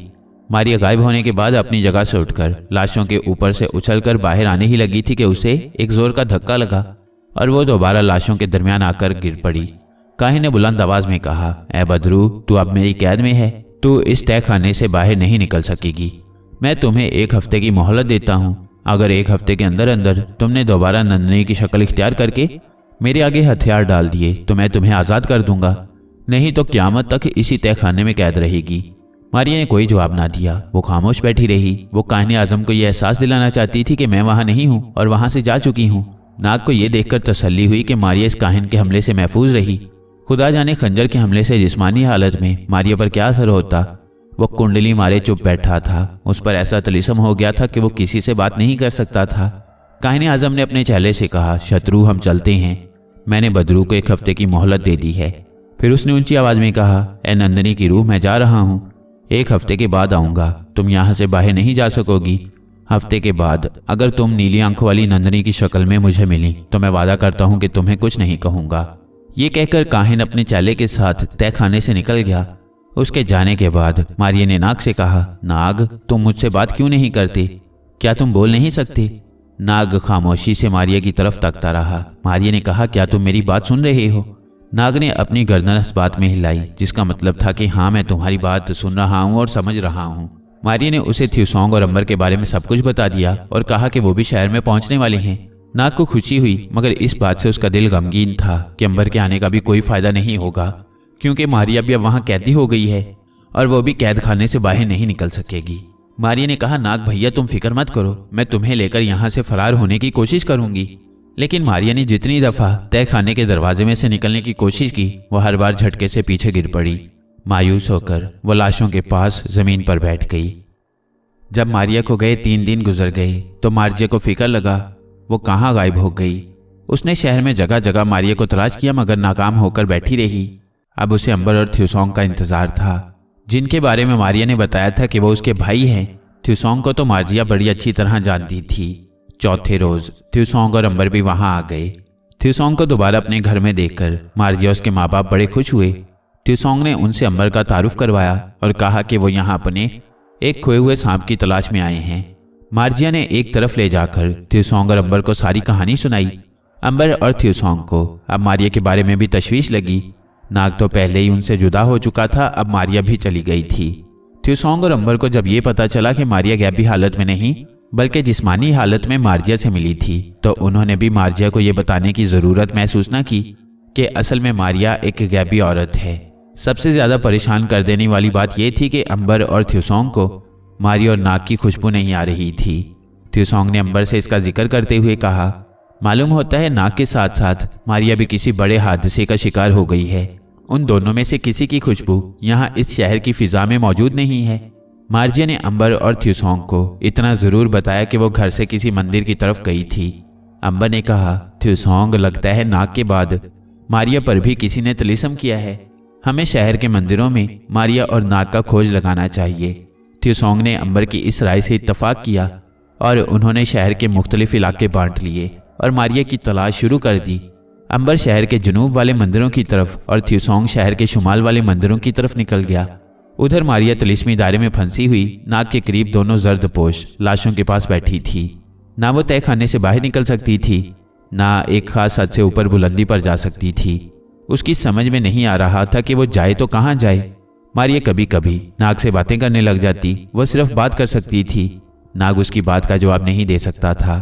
अब ऐसा हुआ कि तीसरी रात जा रही थी कि बाहर आसमान पर काली काली घटाएं छा गईं। बादल गरजने लगा, बिजली कड़कने लगी और बारिश शुरू हो गई। समुद्र की लहरों में भी तेज हवाओं की वजह से तूफान आ गया। समुद्र की बड़ी लहरें चट्टान से टकराकर शोर मचाने लगीं। मारिया दोनों लाशों के दरमियान बैठी थी कि अचानक चट्टान के ऊपर बिजली गिरी। बिजली की तेज चमकीली लहर चट्टान में से गुजरकर सीधी जर्द लाशों में से एक लाश पर आकर गिरी। ये औरत की लाश थी। बिजली के गिरते ही लाश में हरकत पैदा हुई। मारिया उठकर नाग के दायरे के करीब चली गई और लाश की तरफ आंखें फाड़कर देखने लगी। लाश उठकर बैठ गई। लाश एक ऐसी सांवली औरत की थी जिसके बाल खुले थे। सफ़ेद आंखें मुर्दों की आंखों की तरह सामने दीवार पर लगी थीं। जिस्म पर स्याह साड़ी थी। जर्द लिबास एक तरफ ढलक गया था। मारिया ने नाग से कहा, नाग, तुम देख रहे हो, लाश जिंदा हो गई है। नाग भी औरत की लाश को टिकटिकी बांधे देख रहा था। इतने में लाश ने अपनी गर्दन घुमाकर मारिया को देखा। लाश की आंखें सर्द और ठंडी थीं। अगरचे लाश में जान पड़ गई थी, मगर आंखें किसी मुर्दा लाश की आंखें थीं। लाश के ठंडे होंठ आहिस्ता से हिले। मारिया के कानों में लाश की कमजोर आवाज आई, मेरा नाम वसंती है। मुझे इस काहिन ने जहर देकर हलाक किया था। मारिया चुप थी। वो औरत की लाश का डरावना चेहरा देख रही थी। लाश फिर बोली, मैं जानती हूँ तुम कौन हो मारिया। अभी जब मेरी रूह मेरे जिस्म से बाहर थी तो मेरी रूह ने तुम्हारे शऊर और तुम्हारे ख्यालात को पढ़ लिया था। रूह जब तक किसी के जिस्म में होती है तो वह दूसरी रूह के ख्यालात नहीं पढ़ सकती, मगर जिस्म से निकलने के बाद वह हर इंसान के ख्यालात पढ़ लेती है। मारिया को कुछ हौसला हुआ। उसने कहा, वसंती तुम जिंदा कैसे हो गई? तुम तो कई रोज से मुर्दा पड़ी थी। और ये आदमी कौन है? लाश ने कहा, मैं इसे नहीं जानती, हो सकता है इसे भी काहिन ने जहर दिया हो। मारिया ने कहा, वसंती क्या तुम मुझे और मेरे भाई नाग को यहाँ से निकाल सकती हो? लाश बोली, जब तक काहिन जिंदा है तुम पर किया गया तिलिस्म खत्म नहीं होगा। उसके मरते ही तुम दोनों पर से तिलिस्म का असर खत्म हो जाएगा और तुम यहाँ से बाहर जा सकोगी। मारिया ने कहा, लेकिन मैं तो खुद मजबूर हूँ, काहिन को कैसे हलाक कर सकती हूँ? लाश ने कहा, यह काम मैं करूंगी, मैं काहिन से अपनी मौत का इंतकाम लूंगी। अब मैं चल फिर सकती हूँ, तुम इसी जगह ठहरो, मैं कातिल काहिन की तलाश में जा रही हूँ। मारिया बोली, तुम्हें कैसे पता चलेगा कि वो कहाँ है? और फिर लोग तुम्हें देख लेंगे और पकड़ लेंगे। लाश ने जवाब दिया, पहली बात का जवाब यह है कि मुझे काहिन की बू आ रही है। उसके जिस्म से उठती हुई बू मुझे उसका पता बता देगी। दूसरी बात का जवाब यह है कि मैं अगरचे चल फिर सकती हूँ, लेकिन मैं अभी तक लाश ही हूँ और मर चुकी हूँ। आसमानी बिजली का मुझ पर सुबह तक असर रहेगा। जब बादल छट जाएंगे तो मैं फिर मर जाऊंगी। इसलिए मुझे सुबह होने से पहले पहले काहिन का काम तमाम करना होगा। वसंती की लाश उठकर तहखाने के दरवाजे तक गई और पलटकर बोली, सुबह के वक्त तुम उठकर बाहर निकलना। अगर तुम्हें तिलिस्म के दायरे का झटका ना लगे तो समझ लेना कि कातिल काहिन का मैंने काम तमाम कर दिया है और उसका तिलिस्म खत्म हो चुका है। ये कहकर वसंती की लाश कड़कती बिजली, गरजते बादल और गिरती बारिश की तूफानी रात में चट्टान की सुरंग से बाहर निकल आई। औरत की लाश बिल्कुल सीधी होकर तेज बारिश में शहर की तरफ चलने लगी। बारिश में उसके लंबे स्याह बाल भीगकर उसके जिस्म के साथ चिपक गए। देखने में लगता था कि वो चल रही है, मगर असल में उसके पांव जमीन से आधा फुट ऊपर थे और वो फिजा में तैर रही थी। उसे कातिल काहिन की बू आ रही थी। उस बू के पीछे पीछे वसंती की लाश समुद्र के साहिल से निकलकर शहर में दाखिल हो गई। शहर में हर तरफ घुप अंधेरा था, दरवाजा बंद था। वसंती की लाश दरवाजे के पास आकर रुक गई। उसने एक चीख मारकर कहा, दरवाजा खोलो। दूसरी तरफ से दरबान ड्योढ़ी में से आंखें मलता हुआ उठा और उसने दरवाजा खोलकर कहा, इस वक्त कौन हो तुम? दरवाजा खुलते ही दरबान की निगाह लाश की तरह सीधी खड़ी औरत पर पड़ी तो वो कुछ डर सा गया, मगर हिम्मत करके बोला, कौन हो तुम औरत? वसंती की लाश ने मुर्दा आवाज में कहा, मैं अपनी लाश हूं। और इसके साथ ही वसंती की लाश ने अपना बाजू उठाकर दरबान की गर्दन पर ठंडा हाथ रख दिया। दरबान बेहोश होकर गिर पड़ा। वसंती की लाश नहर में दाखिल हो गई। जबरदस्त बारिश हो रही थी। लाश भीगती हुई चली जा रही थी। उसे कातिल काहिन आजम की बू बराबर आ रही थी। काहिन आजम उस वक्त शाही महल के अपने बाहर वाले मकान की कोठरी में रेशमी कंबल ओढ़े गहरी नींद सो रहा था। वसंती की लाश मूसलाधार बारिश में शहर की अंधेरी वीरान गलियों में से गुजरती कातिल काहिन आजम के मकान के बंद दरवाजे पर आकर रुक गई। उसने दरवाजे पर हाथ रख दिया। उसे अंदर से कातिल काहिन की बड़ी तेज बू आ रही थी। लाश ने दरवाजे को धक्का दिया तो अंदर से उसकी कुंडी टूट गई और दरवाजा चौपट खुल गया। बिजली चमकी और बादल कड़के। बिजली की चमक में लाश ने देखा कि काहिन उसका कातिल पलंग पर खौफजदा नजरों से लाश को तक रहा था। वह जल्दी से उठा और तिरशोल पकड़कर लाश पर फेंकी। वसंती की लाश ने तिरशोल को हाथ से थाम लिया और खड़खड़ाती आवाज में बोली, मेरे कातिल, तूने मुझे जहर दिया, मैं अपनी मौत का इंतकाम लेने आ गई हूँ। काहिन आजम ने जोर जोर से मंत्र पढ़कर लाश पर फूंके मारनी शुरू कर दी। औरत की लाश काहिन की तरफ आहिस्ता आहिस्ता बढ़ने लगी। काहिन के मंत्रों का लाश पर कोई असर नहीं हो रहा था। काहिन घबरा गया। औरत की लाश उसके बिल्कुल करीब पहुंच गई थी। घबराहट में उसने दूसरी छलांग लगा दी कि खुले दरवाजे में से बाहर को भाग जाए, लेकिन लाश ने उस पर पूरी ताकत से तिरछोल फेंका। तिरछोल के 3 नेज़े कातिल काहिन की कमर में घुसकर दूसरी तरफ से बाहर निकल गए। काहिन के हलक से एक भयानक चीख निकली और वो वहीं ठंडा होकर ढेर हो गया। कातिल खुद भी कत्ल हो गया था। सच है, इस दुनिया में जो किसी दूसरे के लिए गड्ढा खोदता है खुद भी उसमें गिर पड़ता है। किसी की नाहक जान लेना सबसे बड़ा गुनाह है। लाश कोठरी से बाहर आ गई। उसने अपनी मौत का बदला ले लिया था। वो वापस समुंदर वाली चट्टान की तरफ चल पड़ी, लेकिन अब उसकी रफ्तार बहुत ही हल्की थी। लाश के कदम मन के होने लगे थे। बड़ी मुश्किल से वो शहर से बाहर निकलकर जंगल में आई, मगर उसे रास्ते में ही रात गुजर गई और बादल छट गए। दिन का उजाला निकलते ही लाश की रूह एक बार फिर परवाज कर गई। लाश बेजान होकर गिर पड़ी। ये मुर्दे की मौत थी। जो ही दिन की रोशनी हुई, मारिया चट्टान के दरवाजे की तरफ बढ़ी। उसे कोई झटका न लगा। उसने नाग से कहा, नाग, काहिन का तिलिस्म खत्म हो गया। लाश ने उसे हलाक कर दिया होगा। अब नाग की जुबान भी उसे वापस मिल गई थी। उसने सांप की जुबान में कहा, मारिया, मेरी जुबान वापस आ गई है, मैं बोल सकता हूँ। मारिया और नाग खुशी खुशी चट्टान की सुरंग से बाहर निकल आए। अब मारिया और नाग को शहर की तरफ से थ्यूसोंग और अंबर की खुशबू भी आने लगी थी। उसने नाग से कहा, नाग भाई, तुम भी अंबर थ्यूसोंग की खुशबू महसूस कर रहे हो? हाँ मारिया, ये खुशबू मुझे आ रही है। मारिया बोली, यकीनन उनको भी हमारी खुशबू आ रही होगी, मगर सबसे पहले मैं तुम पर वो मंत्र पढ़कर तुम्हारी खोई हुई ताकत वापस दिलाती हूँ जो मक्कार सहाक ने हमें बताया था। मारिया ने खुफिया मंत्र पढ़कर नाग पर फूंका और नाग से कहा, नाग, अब तुम इंसानी शक्ल इख्तियार कर सकती हो। नाग ने सांस खींचकर छोड़ा, मगर वह इंसानी शक्ल में ना आ सका। उसने कहा, मारिया, मक्कार सहाक ने तुमसे झूठ बोला है, इस मंत्र में कोई असर नहीं है। मारिया ने 2-3 बार मंत्र पढ़कर नाग पर फूंका, मगर उस पर कोई असर ना हुआ। मारिया ने गुस्से में कहा, बहुत कमीना था वो सहाक सपेरा। खैर कोई बात नहीं, चलो अंबर और थ्यूसोंग से जाकर तो मिलें, बाकी फिर सोच लेंगे। रात भर की बारिश के बाद रेत के जर्रे सुबह की चमकीली धूप में चमक रहे थे। समुद्र की तरफ से ठंडी हवा चल रही थी। मारिया ने नाग को अपनी गर्दन में डाला और हवा में परवाज कर दी। मारिया के मकान के सामने वाले बागीचे में आकर उतर गई। यहाँ उसने छुपकर जिंदा लड़की मारिया की शक्ल इख्तियार की और मारिया के घर में दाखिल हो गई। अचानक सामने थ्यूसोंग और अंबर को देखा तो वो भी मारिया की तरफ बढ़ रहे थे। अंबर ने बेख्तियार कहा, मारिया बहन। थ्यूसोंग भी मारिया से मिलकर बड़ा खुश हुआ। मारिया ने सुरख सांप अंबर की तरफ बढ़ाकर कहा, यह है नाग भैया, इस पर से तिलिस्म अभी तक नहीं टूटा और मक्कार सहाक धोखेबाज था, उसने झूठा मंत्र बताया था। थ्यूसोंग को भी बड़ा अफसोस हुआ। अंबर, नाग, मारिया और थ्यूसोंग एक मुद्दत के बाद आपस में मिले थे। वो मकान की कोठरी में बैठकर एक दूसरे से बातें करने लगे। नाग ने कहा, मक्कार सहाक भी जिंदा नहीं रहा, नहीं तो उससे जाकर असली खुफिया मंत्र का पता चलाया जा सकता था। अंबर ने कहा, खुदा ने चाहा तो कोई तरीका निकल आएगा, हमें खुदा पर भरोसा रखना चाहिए, उसकी रहमत से मायूस होना गुनाह है। मारिया इंसानी जिस्म में थी। थ्यूसोंग ने कहा, मारिया को ये बात हरगिज ना बताई जाए कि हम असल में कौन हैं, और ये कि मारिया गायब भी हो सकती है क्योंकि इसकी ज़रूरत नहीं है, और ख्वामखा किसी पर अपना राज जाहिर करना अच्छी बात नहीं होती। इतने में मारिया उनके लिए खाना लेकर आ गई। नौकर ने खाने का तश्त उठा रखा था। मारिया की खातिर वो लोग खाने पर बैठ गए। मारिया सुरख सांप यानी नाग को देखकर बोली, अच्छा हुआ कि तुम्हें अपना सांप मिल गया, क्या इसके मुंह से तुम्हारा खानदानी मोहरा भी मिल गया है मारिया? मारिया ने कहा, नहीं मारिया बहन, वो किसी ने निकाल लिया था, मगर कोई बात नहीं, ये सांप भी हमारा पुराना साथी है, ये हमारे पास ही रहेगा। 1 बरस के बाद दोबारा मोहरा खुद ब खुद इसके मुंह में पैदा हो जाएगा। और वो सब खाना खाने लग गए। शाही काहिन के मरने का उसके चेले शत्रु का बड़ा सदमा हुआ। काहिन मर गया था।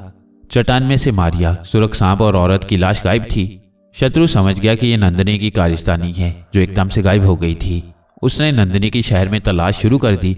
शत्रु भी काला जादू जानता था। उसने फकीर का भेष बदला और गली गली लोगों के दरवाजे पर जाकर भीख मांगनी शुरू कर दी। वह भीख लेने के बहाने लोगों के घरों में दाखिल होकर देखता कि कहीं वहां पर नीली आंखों वाली नंदिनी यानी मारिया तो नहीं है। दूसरी जानिब मारिया, अंबर, नाग और थ्यूसोंग ये प्रोग्राम बना रहे थे कि वहां से किधर को जाएं, कि नाग के तिलिस्म का असर खत्म किया जाए। आखिर उन्होंने यही प्रोग्राम बनाया कि नाग को लेकर मोहनजोदड़ो शहर के जंगल में दादा सांप के पास जाते हैं। शायद दादा सांप नाग का कोई इलाज कर सके। एक दिन ऐसा हुआ कि अंबर और थ्यूसोंग काफले के चलने का वक्त मालूम करने कारवांसराय की तरफ गए हुए थे और घर में सिर्फ मार्जिया और मारिया ही थी कि काहिन का चेला शत्रु फकीरों का भेष बनाए, लंबे लंबे बाल छोड़े गली में दाखिल हुआ और मार्जिया के मकान में दाखिल हो गया। उसने आवाज लगाई, भगवान के जोगी को दक्षिणा दो। मारिया उस वक्त खाना बना रही थी। उसने एक सिक्का मारिया को दिया और कहा, मारिया बहन, जाकर जोगी को दक्षिणा दे आओ। संस्कृत में दक्षिणा के मायने है खैरात। मारिया सिक्का लेकर दरवाजे पर आई तो शत्रु ने उसे फौरन पहचान लिया, मगर उसका हुलिया ऐसा था कि मारिया उसे न पहचान सकी। शत्रु ने सिक्का लेकर कहा, भगवान तेरा भला करेगा बेटी, और मकान से बाहर निकल गया। अपनी कोठरी में आते ही उसने फकीरों का लिबास उतार फेंका। काले जादू की पुरानी फटी हुई किताब निकालकर उसमें जबरदस्त ताकत वाला मंत्र पढ़कर याद किया और सीधा शहर से बाहर जाकर समुद्र में उतर गया। वो कमर तक समुद्र के पानी में खड़ा हो गया और उसने खुफिया मंत्र का जाप शुरू कर दिया। वो दोपहर से लेकर शाम तक और फिर शाम से लेकर रात तक काले मंत्र का जाप करता रहा। जब आधी रात हो गई और जितनी बार मंत्र पढ़ना था पढ़ा जा चुका, तो अचानक अंधेरे में समुद्र में से एक बूढ़ी औरत निकलकर, जिसके कांधे के साथ एक लंबा थैला लटक रहा था। बुढ़ापे की वजह से उसका सर हिल रहा था, मगर आंखें बिल्ली की सबज आंखों की तरह रात के अंधेरे में चमक रही थीं। उसने करख्त आवाज में कहा, मैं तुम्हारे अमल की गुलाम हूं, बोलो तुम क्या चाहते हो। शत्रु ने कहा, मैं अपने ख्याल को तुम्हारे जहन में डालकर तुम्हें उस लड़की की शक्ल दिखाता हूं जिसको तुम्हें बेहोश करके मेरे पास लाना है। शत्रु ने आंखें बंद कर लीं और स्याफाम औरत के जहन में मारिया का नक्श बिठाया और साथ ही मारिया के मकान की शक्ल भी दिखा दी और फिर आंखें खोलकर बोला, उस लड़की को बेहोश करके मेरे पास ले आओ, बस मुझे तुमसे यही काम लेना था। स्याफाम औरत ने कहा, अभी उस लड़की को लेकर आती हूं। इतना कहकर औरत गायब हो गई। उधर रात के वक्त मारिया अपनी सहेली मार्जिया के कमरे में पलंग पर लेटी हुई थी। त्योसोंग, अंबर और नाग दूसरे कमरे में थे। नाग को अंबर ने अपनी जेब में डाल रखा था। मारिया को नींद नहीं आती थी, मगर वो महज मार्जिया की वजह से कि उसे उसकी खुफिया ताकत का पता न चल जाए। आंखें बंद किए पलंग पर लेटी थी। इतने में बंद खिड़की में से स्याफाम बूढ़ी औरत कमरे में दाखिल हो गई। वो मारिया के पलंग के पास आ गई। उसने मारिया को झुककर देखा। मारिया को बिल्कुल एहसास ना हुआ कि उसके पास कोई औरत खड़ी है। स्याफाम बूढ़ी औरत ने मारिया की गर्दन पर अपनी ठंडी उंगली रख दी। मारिया के जिस्म में जैसे सर्द लहर दौड़ गई और उसका जिस्म सुन्न होकर बेहिस हो गया। स्याफाम बूढ़ी औरत ने मारिया को उठाकर अपने थैले में डाला और खिड़की के रास्ते निकलकर अंधेरी रात में गायब हो गई। आगे क्या हुआ ये जानिए इस सीरीज की अगली कहानी में।